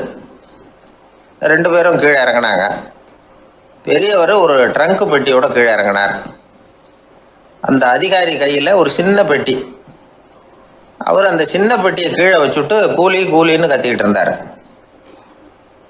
இந்த பெரியவர் பார்த்தார். ஐயா, இந்த பெட்டி மட்டும்தானா, இல்லை இன்னும் ஏதாவது இருக்குதா அப்படின்னு விசாரித்தார். இப்போ அதிகாரி சொன்னார், இல்லைங்க இது மட்டும்தான் அப்படின்னு சொன்னார். இதுக்கு என்னத்துக்காக கூலி ஆள், நானே எடுத்துக்கிட்டு வரேனே, வாங்க அப்படின்னு சொல்லி அந்த பெட்டியை இந்த பெரியவர் கையில் எடுத்துக்கிட்டார். எடுத்ததும் ரெண்டு பேரும் பேசிக்கிட்டே நடந்து வராங்க. இப்போ பெரியவர் சொன்னார், இப்போ உள்ள நாகரிகம் எப்படி இருக்குன்னா, சுமை கால் பணம், சுமக்கூலி முக்கால் பணம் அப்படிங்கிற மாதிரி இருக்குது. பணத்தை வீணாக்கிறதோட இது கௌரவம்னு வேற நினைக்கிறாங்க அப்படின்னார். அவர் சொல்கிறது சரிதான். 10 ரூபாய் மதிப்புள்ள ஒரு சுமையை 30 ரூபா கொடுத்து தூக்கிட்டு போவோம். நாமே அதை தூக்கினா நமக்கு கௌரவ குறைச்சல் அப்படின்னு நினைப்போம். இதுதான் நம்ம நிலைமை. ஆனால் அந்த பெரியவர் என்ன சொன்னார் தெரியுமா? நீங்கள் எங்கே போகணுமோ அது வரைக்கும் நானே இதை எடுத்துகிட்டு வரேன் அப்படின்னார். அந்த அதிகாரி பக்கத்தில் உள்ள ஒரு ஹோட்டல் வரைக்கும் போனார். பெரியவரும் அங்கே கொண்டுட்டு போய் பெட்டியை வச்சார். உடனே அந்த பெரிய அதிகாரி அவருக்கு பணம் கொடுக்கறதுக்காக பர்ஸை எடுத்தார். உடனே இவர், ஐயா, எனக்கு கூலி எதுவும் வேணாம், உங்களுக்கு சேவை செய்கிறது என்னுடைய கடமை, நான் இந்த சேவையை செய்தது பணத்துக்காக இல்லை, அன்புக்காக அப்படின்னு சொல்லிவிட்டார். அதுக்கப்புறம் அவர் நன்றின்னார். 2 பேரும் பிரிஞ்சுட்டாங்க. இது முடிஞ்சது. அன்னைக்கு சாயந்தரம் அங்கே ஒரு பெரிய கூட்டம் நடக்குது. இந்த அதிகாரியும் அந்த கூட்டத்துக்கு போகிறார். மக்கள் கூட்டம் ரொம்ப அதிகம். அதனால் இந்த அதிகாரியும் ஒரு ஓரமாக உட்காந்துக்கிட்டார். அப்புறம் கொஞ்ச நேரத்தில் இந்த முக்கிய விருந்தினர் பேசுகிறதுக்காக வரார் மேடைக்கு. மேடையில் இருந்த பெரியவங்கள்லாம் எழுந்திரிச்சு நின்று அவருக்கு மாலை போட்டு மரியாதை செய்கிறாங்க. எங்கேயோ ஒரு மூலையில் உட்காந்துருந்தார் அதிகாரி. அவர் இதை கவனித்தார். அவருக்கு ரொம்ப ஆச்சரியம், அதிர்ச்சி. ஏன்னா அங்கே பேச வந்த முக்கிய விருந்தினர் வேற யாரும் இல்லை, இன்னைக்கு காலையில் இவர் பெட்டியை தூக்கிட்டு வந்தார் பெரியவர், அவர் தான். சரி, அந்த பெரியவர் யார் தெரியுமா? அவர் தான் ஈஸ்வர சந்திர வித்யாசாகர்.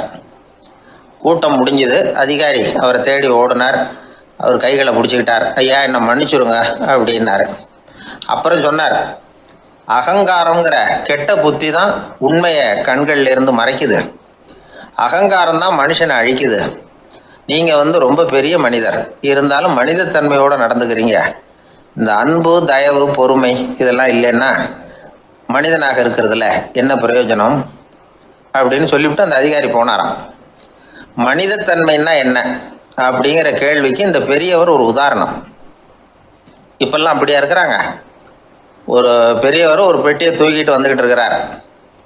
ஒரு இளைஞன் ஓடி வந்தான். கொடுங்க சார், நான் தூக்கிட்டு வரேன்னா.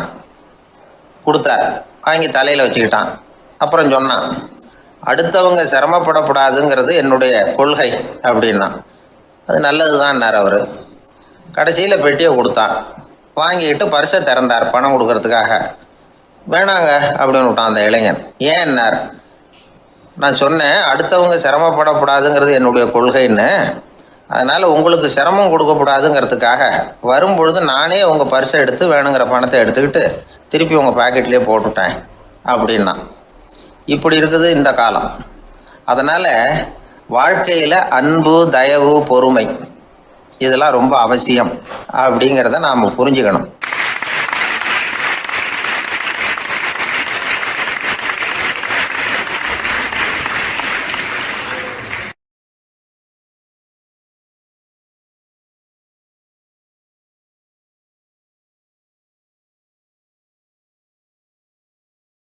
ஒரு பூங்கா, அங்கே ஒருத்தர் நின்றுட்டு இருக்கிறார். நின்றுக்கிட்டே ஏதோ ஆழ்ந்த யோசனையில் இருக்கிறார். அந்த பக்கமாக இன்னொருத்தர் வந்தார். இவரை கவனித்தார். என்ன யோசனைன்னு கேட்டார். எப்படி எழுந்திருக்கிறதுன்னு யோசனை பண்ணிகிட்டு இருக்கிறேன்னார் அவர். கேட்டவருக்கு ஒரு மாதிரி ஆகிட்டுது. ஏற்கனவே நின்றுக்கிட்டு இருக்கிற ஒருத்தர் எப்படி எழுந்திரிச்சு நிற்கிறதுன்னு யோசிக்கிறாருன்னா அது ஆச்சரியம் தானே. அதுக்கப்புறம் இவர் யோசிக்க ஆரம்பித்தார், என்ன இவர் இப்படி பேசுகிறாரு அப்படின்னு. கீழே விழுந்தால் தானே எழுந்திரிச்சு நிற்க முடியும். அதனால் எழுந்திரிக்கணும்னு நினைக்கிறவங்க முதல்ல கீழே விழணும். இவர் முதல்ல கீழே விழணும், அதுக்கப்புறம் தான் எழுந்திருக்கிறது எப்படின்னு சிந்திக்க முடியும். இந்த உலகத்தில் எல்லாருமே கீழே விழுந்து எழுந்தவர்கள் தான். இப்போ இந்த குழந்தை பருவத்தில் கீழே விழாமல் நடைபயில கற்றுக்கிட்டவங்க யாராவது உண்டா? சின்ன வயசில் ஒரு தடவை கூட கீழே விழலை சார், அப்படியே பிறந்தார், வளர்ந்தார், பெரியவர் ஆகிட்டார் அப்படின்னு யாரையும் சொல்ல முடியாது. அதனால் மனுஷங்கிறவன் விழுந்து புரண்டு எழுந்து தான் நடக்க கற்றுக்கிறான். ஒரு உண்மையை நாம் எல்லாரும் புரிஞ்சுக்கணும். இந்த உலகத்தில் தவறு செய்யாத மனிதர்களே யாரும் கிடையாது. அப்படி இருக்கிறப்போ எப்போதாவது நாம் தவறு பண்ணிவிட்டோம்னா அதுக்காக மனசு உடஞ்சி போயிடக்கூடாது, வாழ்க்கையில் வெறுப்பு வந்துடக்கூடாது. ஒரு தவறு நடந்துவிட்டுதா அதுக்காக மனசு உடஞ்சி போடாதீங்க, அதை ஒரு பாடமாக எடுத்துக்கங்க. அதே தவறு மறுபடியும் நடக்காமல் வேணும்னா பார்த்துக்கலாம், அது போதும். தடைக்கல்ல படிக்கல்லாம் மாற்றிக்கணும், இதுதான் இதில் முக்கியம். ஒரு அலுவலகம், அங்கே ஒரு அதிகாரி, அவர் உயர்ந்த பதவியில் இருந்தார், சிறந்த நிர்வாகின்னு பேர் வாங்கினவர். அவர் தனக்கு கீழே வேலை செய்கிறவங்க கிட்டெல்லாம் சொல்லுவாராம், இந்த நிறுவனத்தில் நீங்கள் எத்தனை தடவை வேணும்னாலும் தவறுகள் செய்யலாம். ஆனால் ஒரே விஷயம் என்னென்னா, ஒரே தவறை மறுபடியும் செய்யக்கூடாது, அது முக்கியம் அப்படிம்பாரான். இதை மேம்போக்காக பார்த்தா அவர் ஏதோ தன்னுடைய ஊழியர்களை தவறு செய்ய தூண்டுறது மாதிரி தெரியும். ஆனால் உண்மை அப்படி இல்லை. இன்னைக்கு என்ன நடக்குது தெரியுமா? அநேகமாக எல்லா மனிதர்களுமே ஒரே தவறை தான் மறுபடியும் செய்கிறாங்க. விளையாட்டு வீரர்கள் ஒரே மாதிரியான தவறுகளை திரும்ப திரும்ப செய்கிறது உண்டு. கணக்கு எழுதுகிறவங்கள பாருங்கள், ஒரே தப்பை மறுபடியும் செய்வாங்க. அலுவலகம் வருகிறவர்களை கவனிங்க, ஒரு நாள் தாமதமாக வந்தால் பரவாயில்ல, தினமும் தாமதமாக வருவாங்க. இது மாதிரி செய்த தவறையே திரும்ப திரும்ப செய்கிறதுக்கு என்ன காரணம் அப்படின்னா, சோம்பல், ஞாபக மறதி, கவனக்குறைவு, தன்னுடைய திறமை பேரில் அளவுக்கு மீறிய நம்பிக்கை, இப்படி இதில் ஏதாவது ஒரு காரணமாக இருக்கலாம் அப்படிங்கிறாங்க இது பற்றி ஆய்வு செய்கிற வல்லுநர்கள். ஒரு தடவை செஞ்ச தவிர மறுபடியும் செய்கிறது இல்லைன்னு முடிவு செஞ்சுக்கிட்டு அதை செயல்படுத்த கற்றுக்கணும். அது போதும், வாழ்க்கை வெற்றிகரமாக அமையும் அப்படிங்கிறாங்க அந்த அனுபவசாலிகள். அதனால் வெற்றிகரமாக வாழ்க்கையில் நடைபோட விரும்பும் இளைஞர்கள் தவிர்க்க வேண்டியது என்னென்னா, முதல்ல சோம்பலை தவிருங்கள், சுறுசுறுப்பாக இயங்குங்கள் அப்படிங்கிறது அவங்க அறிவுரை. ரெண்டாவது ஞாபக மறதி, எந்த செயல்லையும் ஈடுபாடு வேணும், அக்கறை வேணும். மூணாவது கவனக்குறைவு, எதையும் அலட்சியப்படுத்தக்கூடாது. நாலாவது என்னால் முடியாது, எதுவுமே கிடையாது அப்படிங்கிற அளவுக்கு மீறிய நம்பிக்கை, அது ஆபத்தில் கொண்டு போய் விட்டுரும். அதனால் முதல் தவறு உங்களுக்கு ஒரு பாடமாக அமையணும். ஒரு மனிதர் அவர் தன்னுடைய 2 காதுலையும் கட்டு போட்டுக்கிட்டு வந்தார். அவருடைய நண்பர் அதை கவனிச்சுட்டார். என்ன சார் ஆச்சு, 2 காதுலையும் கட்டு போட்டுருக்கீங்களே அப்படின்னு விசாரித்தார். ஒன்றுமில்லை சார், வீட்டில் ரொம்ப ஆர்வமாக டிவியில் கிரிக்கெட் மேட்ச் பார்த்துக்கிட்டு இருந்தேன். அப்போது என்னுடைய மனைவி துணிகளுக்கு அயர்ன் பண்ணிகிட்டு இருந்தாங்க. அயர்ன் பாக்ஸை அப்படியே வச்சுட்டு அடுப்பங்கரைக்கு போயிட்டாங்க. அந்த சமயம் பார்த்து டெலிஃபோன் பண்ணி அடிச்சுது. அவசரமாக ஓடி போய் அதை எடுத்து காதில் வச்சேன். அப்போ தான் தெரியும் அது அயர்ன் பாக்ஸுங்கிற விஷயம். சூடாக இருந்ததா, சுட்டு விட்டுது அப்படின்னார். ஒரு காது சரி சார், 2 காதும் ஏன் அப்படி ஆச்சு அப்படின்னு கேட்டார். அதே ஆள் மறுபடியும் ஃபோன் பண்ணான் சார் அப்படின்னார். இவர் எவ்வளோ தூரம் யோசிச்சிருப்பார் பாருங்க. அதனால் ஒரு தவறு மறுபடியும் நடக்கக்கூடாது. முதல் தவறு உங்களுக்கு ஒரு பாடமாக அமையட்டும் அப்படிங்கிறது தான் இதிலிருந்து நாம் தெரிந்து கொள்ள வேண்டிய கருத்து. அதனால் தவறுகள் அதெல்லாம் தடைக்கெல்லாம் நினைக்க வேண்டாம், படிக்கெல்லாம் நினைப்போம். அப்படி நினைச்சோம்னா வாழ்க்கையில் வெற்றி நிச்சயம்.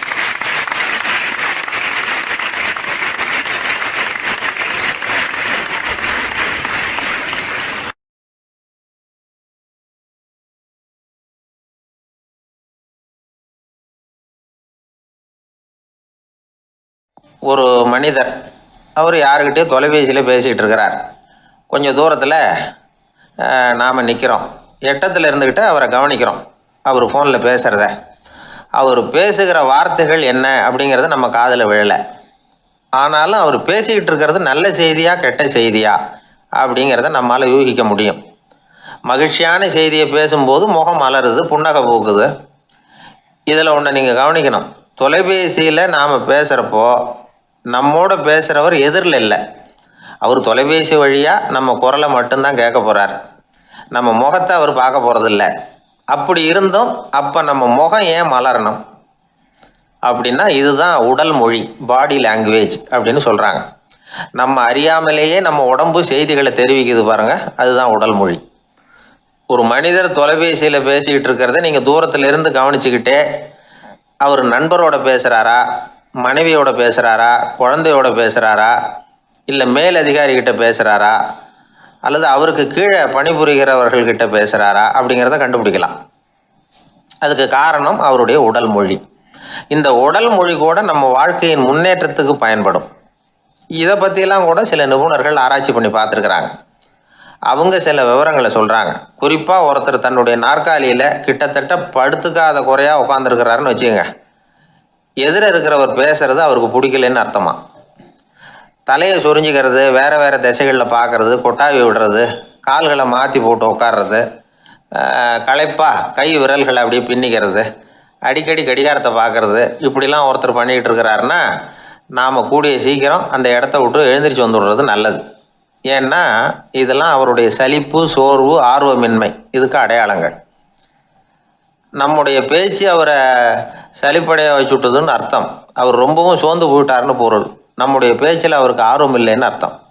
அதே நேரத்தில் நாற்காலியின் நுனியில் அமர்ந்து உடலை முன்னுக்கு நகர்த்தி எதிர இருக்கிறவரின் கண்களை பார்த்துக்கிட்டே பேசினாலும் சரி அல்லது பேச்சை கேட்டாலும் சரி உங்கள் பேரில் மற்றவங்களுக்கு உள்ள பிடிப்பு அதிகரிக்கும். நாம் எப்படிப்பட்டவருங்கிறத நம்ம உடம்பும் நடை உடை பாவனையும் அடுத்தவங்களுக்கு காட்டி கொடுத்துரும். உங்கள் உடம்பு, உங்கள் பார்வை, நடை, உட்கார்ற விதம் இதை வச்சுக்கிட்டே நீங்கள் பொறுப்புள்ளவரா, முரடரா, அலட்சியமானவரா, மரியாதை தெரிஞ்சவரா, அடக்கமானவரா, நம்பிக்கைக்கு உரியவரா, நாணயம் இல்லாதவரா, பயந்தவரா, திறமைசாலியா, அப்பாவியா அப்படிங்கிறதையெல்லாம் கண்டுபிடிச்சிடலாம். அதனால் இந்த உடல் மொழியை புரிஞ்சுக்கிட்டு நம்மளை கொஞ்சம் சரிப்படுத்திக்கிட்டோம்னா வாழ்க்கையில் சுலபமாக பல காரியங்களை சாதிக்க முடியும். ஒரு மனநல மருத்துவமனை, அங்கே ஒருத்தர் ஒரு நாற்காலியில் உட்காந்துக்கிட்டு கார் ஓட்டுறது மாதிரி அப்படி பாவனை பண்ணிகிட்டு இருந்தார். ஸ்டியரிங்கை திருப்புறது மாதிரி, பின்னாடி வர்ற வண்டியை நிற்க சொல்கிறது மாதிரி, அப்புறம் இவர் ஒதுங்கிக்கிட்டு அவருக்கு வழி விடுறது மாதிரி இப்படிலாம் சேட்டைகள் பண்ணிக்கிட்டு இருந்தார் மனநல மருத்துவமனையில்.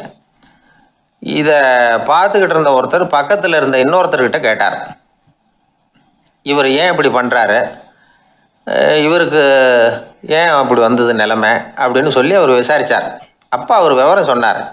வேறு ஒன்றும் இல்லைங்க, இவருக்கு கார் ஓட்டணும்னு ஆசை ரொம்ப காலமாக, அது நிறைவேறாமல் போயிட்டுது. அதுக்கப்புறம் அவர் மனநோயாளியை மாறிட்டார். இங்கே அழைச்சிட்டு வந்தாங்க. இங்கே அழைச்சிட்டு வந்ததுலேருந்து அப்படி தான் பண்ணிகிட்டு இருக்கிறார். அவர் கார் ஓட்டுறது மாதிரிலாம் பாவனை பண்ணிகிட்டு இருப்பார், திருப்புறது மாதிரி பண்ணுவார், பின்னாடி வர்றவங்களுக்கு இடம் விடுவார், இப்படிலாம் செய்கிறார் அப்படின்னு விவரம் சொன்னாங்க. நீங்கள் சொல்லப்படாதா, இப்போ நீங்கள் கார் ஓட்டல வெறும் நாற்காலியில் தான் உட்காந்துருக்குறீங்க அப்படின்னு நீங்கள் சொல்லப்படாதா அவருக்கு அப்படின்னு கேட்டாங்க. அது முடியாதுங்க, ஏன்னா அந்த காரை கழுவுறதுக்காக அவர் தினமும் எனக்கு 10 ரூபா கொடுத்துக்கிட்டு இருக்கிறார் அப்படின்னாராம் அங்கே வேலை செஞ்சுக்கிட்டு இருந்த ஒருத்தர். அதனால் வாழ்க்கையில் நாம் இந்த உடல் மொழியை புரிஞ்சுக்கணும். உடல் மொழிங்கிறது இப்போ ஆரம்பத்தில் சொன்னது மாதிரி அந்த தொலைபேசியில் பேசுகிறவங்கள தூரத்திலேருந்து பார்த்தாவே அவர் யாருக்கிட்ட பேசுகிறார், என்ன பேசுகிறாருன்னு தெரியும். நம்ம முகத்தை நல்லா வச்சுக்கணும். உடல் மொழியை நம்ம புரிஞ்சுக்கிட்டு பயன்படுத்த ஆரம்பித்தோம்னா எந்த முயற்சி பண்ணினாலும் அதில் வெற்றி நிச்சயம்.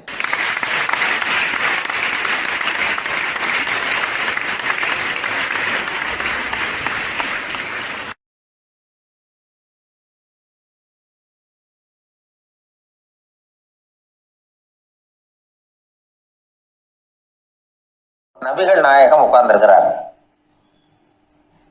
அந்த சமயம் அம்மா அங்க வர்றாங்க. அவங்க கையில திராட்சை பழ கொத்து அதை கொண்டுகிட்டு நபிகள் கிட்ட கொடுக்குறாங்க. சாப்பிடுங்க அப்படின்னு சொல்லி ரொம்ப அன்பா வேண்டிக்கிறாங்க. நபிகள் நாயகமும் ரொம்ப பிரியமா அதை வாங்கிட்டார். அதுக்கப்புறம் அதை சாப்பிட ஆரம்பிச்சார். நபிகள் நாயகம் மதீனாவில் தங்கி இருந்தப்போ இது மாதிரி நிறைய பேர் பழங்களையும் தின்பண்டங்களையும் கொண்டுகிட்டு கொடுக்கறது வழக்கம். நபிகள் நாயகம் என்ன பண்ணுவார்னா அதெல்லாம் வாங்குவார். உடனே பக்கத்தில் இருக்கிற தோழர்கள் எல்லாருக்கும் பகிர்ந்து கொடுப்பார், தானும் சாப்பிடுவார். இதுதான் எப்போதும் வழக்கம். ஆனால் இந்த தடவை என்னாச்சு தெரியுமா, அவர் அப்படி பண்ணல. ஒவ்வொரு பழமா எடுத்து தானே சாப்பிட்டுக்கிட்டு இருக்கிறார். அவர் விருப்பமா சாப்பிடுகிற காட்சியை ஆசை தீர பார்த்துக்கிட்டு இருந்தாங்க அந்த வயசான அம்மா, அந்த பழத்தை கொடுத்தவங்க. அவங்களுக்கு ரொம்ப மகிழ்ச்சியா இருந்தது, மன நிறைவா இருந்தது. நாம ஆசையா கொண்டுகிட்டு கொடுக்குற பழத்தை நபிகள் நாயகம் இவ்வளவு பிரியமா சாப்பிட்றாரு அப்படின்னு நினைச்சு ரொம்ப சந்தோஷப்பட்டாங்க. அதுக்கப்புறம் அங்க இருந்து அவங்க புறப்பட்டு போயிட்டாங்க. அந்த அம்மா போனதுக்கு அப்புறம் பக்கத்துல இருந்த தோழர்கள் பேச ஆரம்பிச்சாங்க. ஏன்னா அவங்களுக்கு சந்தேகம், இன்னைக்கு வித்தியாசமா நடந்துகிட்டாரே அப்படின்னு. அண்ணலே, எது உங்களுக்கு வந்தாலும் எங்க எல்லாருக்கும் கொடுத்துட்டு தான் நீங்க சாப்பிடுவீங்க, இன்னைக்கு மட்டும் நீங்க அப்படி செய்யலையே, எல்லா பழத்தையும் நீங்களே சாப்பிட்டீங்களே, அதுக்கு என்ன காரணம் அப்படின்னு கேட்டாங்க. இப்படி கேட்கறதுனால நாயகம் அதை தப்பா புரிஞ்சுக்க மாட்டார் அப்படிங்கிறது அவங்களுக்கு தெரியும். யாரும் எதையும் அவர்கிட்ட கேட்கலாம், அப்படி கேட்கறதுக்கு உரிமை உண்டு. இந்த ஜனநாயக முறைகளுக்கு அவர்கள் கொடுத்த மரியாதை இது. தோழர்களின் கேள்விக்கு நபிகள் பதில் சொல்ல ஆரம்பிச்சார். நண்பர்களே, அந்த அம்மா ரொம்ப பிரியமா அந்த பழங்களை என்கிட்ட கொண்டுகிட்டு கொடுத்தாங்க.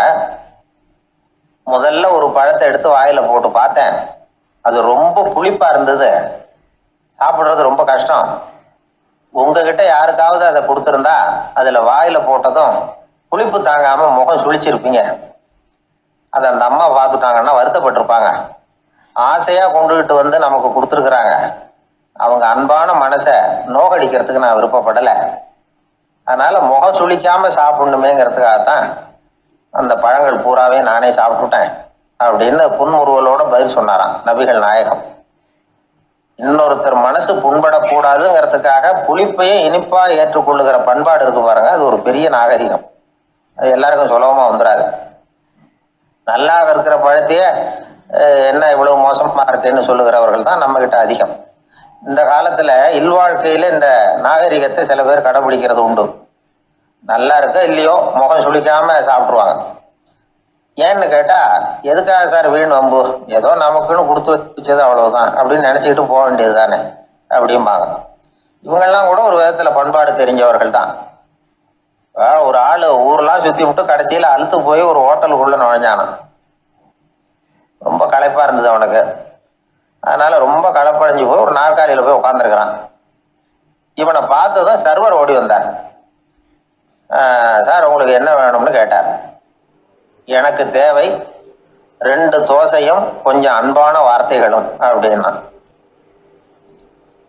சர்வர் உள்ள போனார். 2 தோசையை கொண்டாந்து வச்சார்.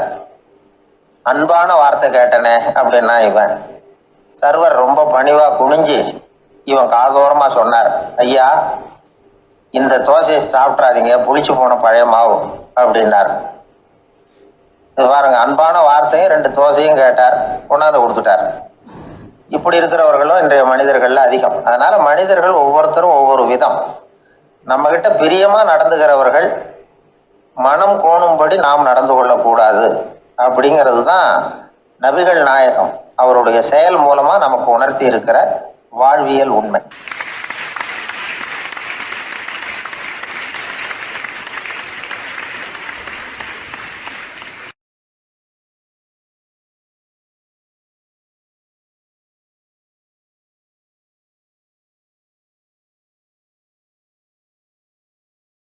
ஊர்ல ஒரு சிற்பி இருந்தார். சிற்பின்னா அவர் ரொம்ப திறமையுள்ளவர். அதாவது எங்கேயாவது ஒரு கல் கிடந்தா போதும், அதை அப்படியே எடுத்துகிட்டு வருவார். கொஞ்ச நாள் கழித்து அவர் இடத்துக்கு போய் பார்த்தா அழகாக ஒரு சிற்பம் உட்காந்துருக்கும். இந்த கல்லாக கிடந்தது சிற்பமாக மாறி இருக்கும். அந்த அளவுக்கு பண்ணிவிடுவார் அப்பேற்பட்ட சிற்பி. எப்படிங்க அவ்வளவு மோசமான ஒரு கல்லில் இருந்து இவ்வளவு அழகாக ஒரு சிற்பத்தை உங்களால் வடிக்க முடிஞ்சுது அப்படின்னு கேட்டால், அது ஒன்றும் பெரிய விஷயம் இல்லைங்க. இந்த சிற்பம் ஏற்கனவே அந்த கல்லுக்குள்ளே இருந்தது. இதை சுற்றி இருக்கிற வேண்டாத பகுதிகளெல்லாம் உளியால் கொத்தி எடுத்துவிட்டேன், அவ்வளவுதான் என் வேலை. உடனே உள்ளே இருந்தது வெளியில் வந்துட்டுது அப்படிம்பார். அந்த அளவுக்கு திறமைசாலி. ஒரு சின்ன பாறை இல்லைன்னா கருங்கல்ல பார்த்துட்டாருன்னா போகிறோம், விடமாட்டார். அந்த கல்லோட அமைப்பை கவனித்து பார்த்துட்டு இதுக்குள்ளே ஒரு வீரன் ஒளிஞ்சிருக்காம்பார். அவர் கண்ணுக்கு தெரியும். இந்த கல்லுக்குள்ளே ஒரு துறவி உட்காந்துருக்காரும்பார். நமக்கெல்லாம் வெறும் கல்லாக தான் தெரியும். இந்த கல்லுக்குள்ளே ஒரு நடன மங்கை நடனம் ஆடிக்கிட்டு இருக்கா அப்படிம்பார். உடனே அந்த கல்லை கொண்டுகிட்டு வருவார். அவர் சொன்னது மாதிரியே உள்ளே இருக்கிற அவங்களையெல்லாம் வெளியில் கொண்டுகிட்டு வந்துடுவார். அதாவது வேண்டாத பகுதிகளெல்லாம் கொத்தி எடுத்துருவார். அவர் மொழியில் சொல்ல போனால், இந்த சிற்பிக்கு ரொம்ப நாளாக மனசுக்குள்ள ஒரு ஆசை.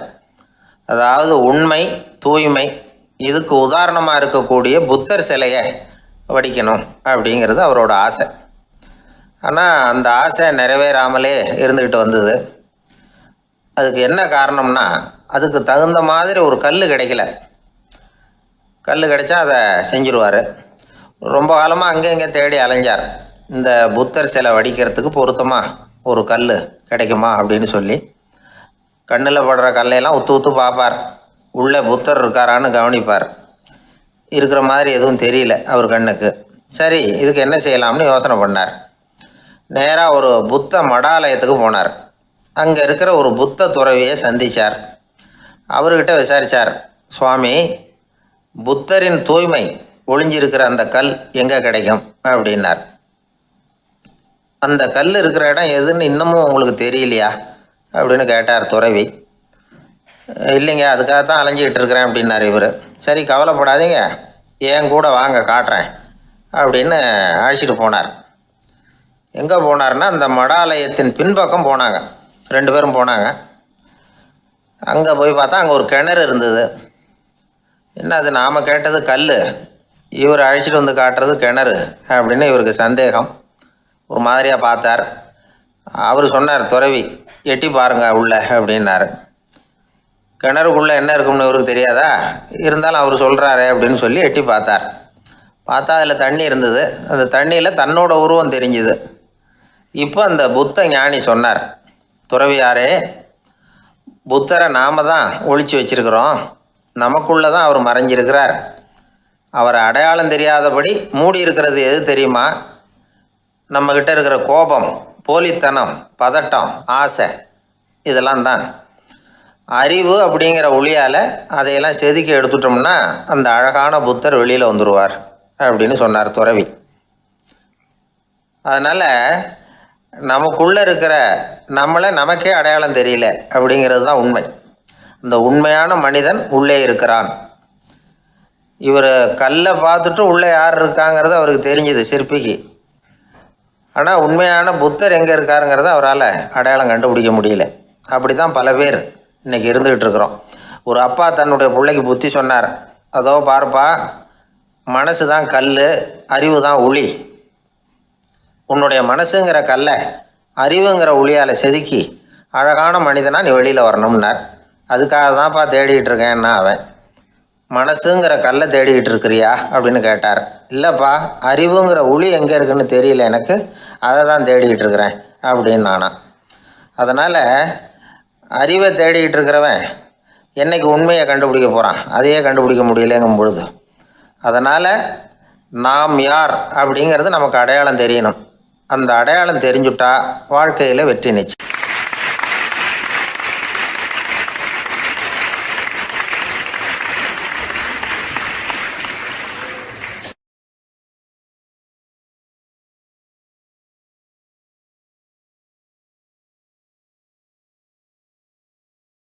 ஒரே ஒரு ஊரில் ஒரு ராஜா இருந்தார், ரொம்ப நல்லவர்.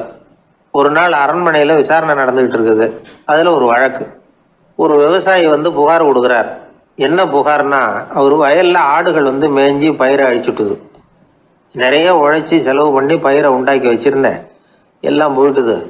இனிமேல் நான் என்ன செய்கிறது? நீங்கள் தான் சரியான தீர்ப்பு வழங்கணும் அப்படின்னார் அந்த விவசாயி. அந்த ஆடுகளுக்கு சொந்தக்காரர் யாருன்னு கண்டுபிடிச்சி அரண்மனைக்கு அழைச்சிட்டு வாங்கன்னு உத்தரவு போட்டார் ராஜா. சேவகர்கள் போனாங்க, ஆளை கண்டுபிடிச்சாங்க, கூப்பிட்டுக்கிட்டு அரண்மனைக்கு வந்துட்டாங்க. ராஜா விசாரணை பண்ணார். அப்புறம் விசாரித்து முடிச்சுவிட்டு தீர்ப்பு வழங்கினார். இந்த விவசாயி அடைந்திருக்கிற இழப்புக்கு ஈடாக உன்னுடைய ஆடுகளை அவங்ககிட்ட கொடுத்துட வேண்டியது அப்படின்னு சொல்லிவிட்டார்.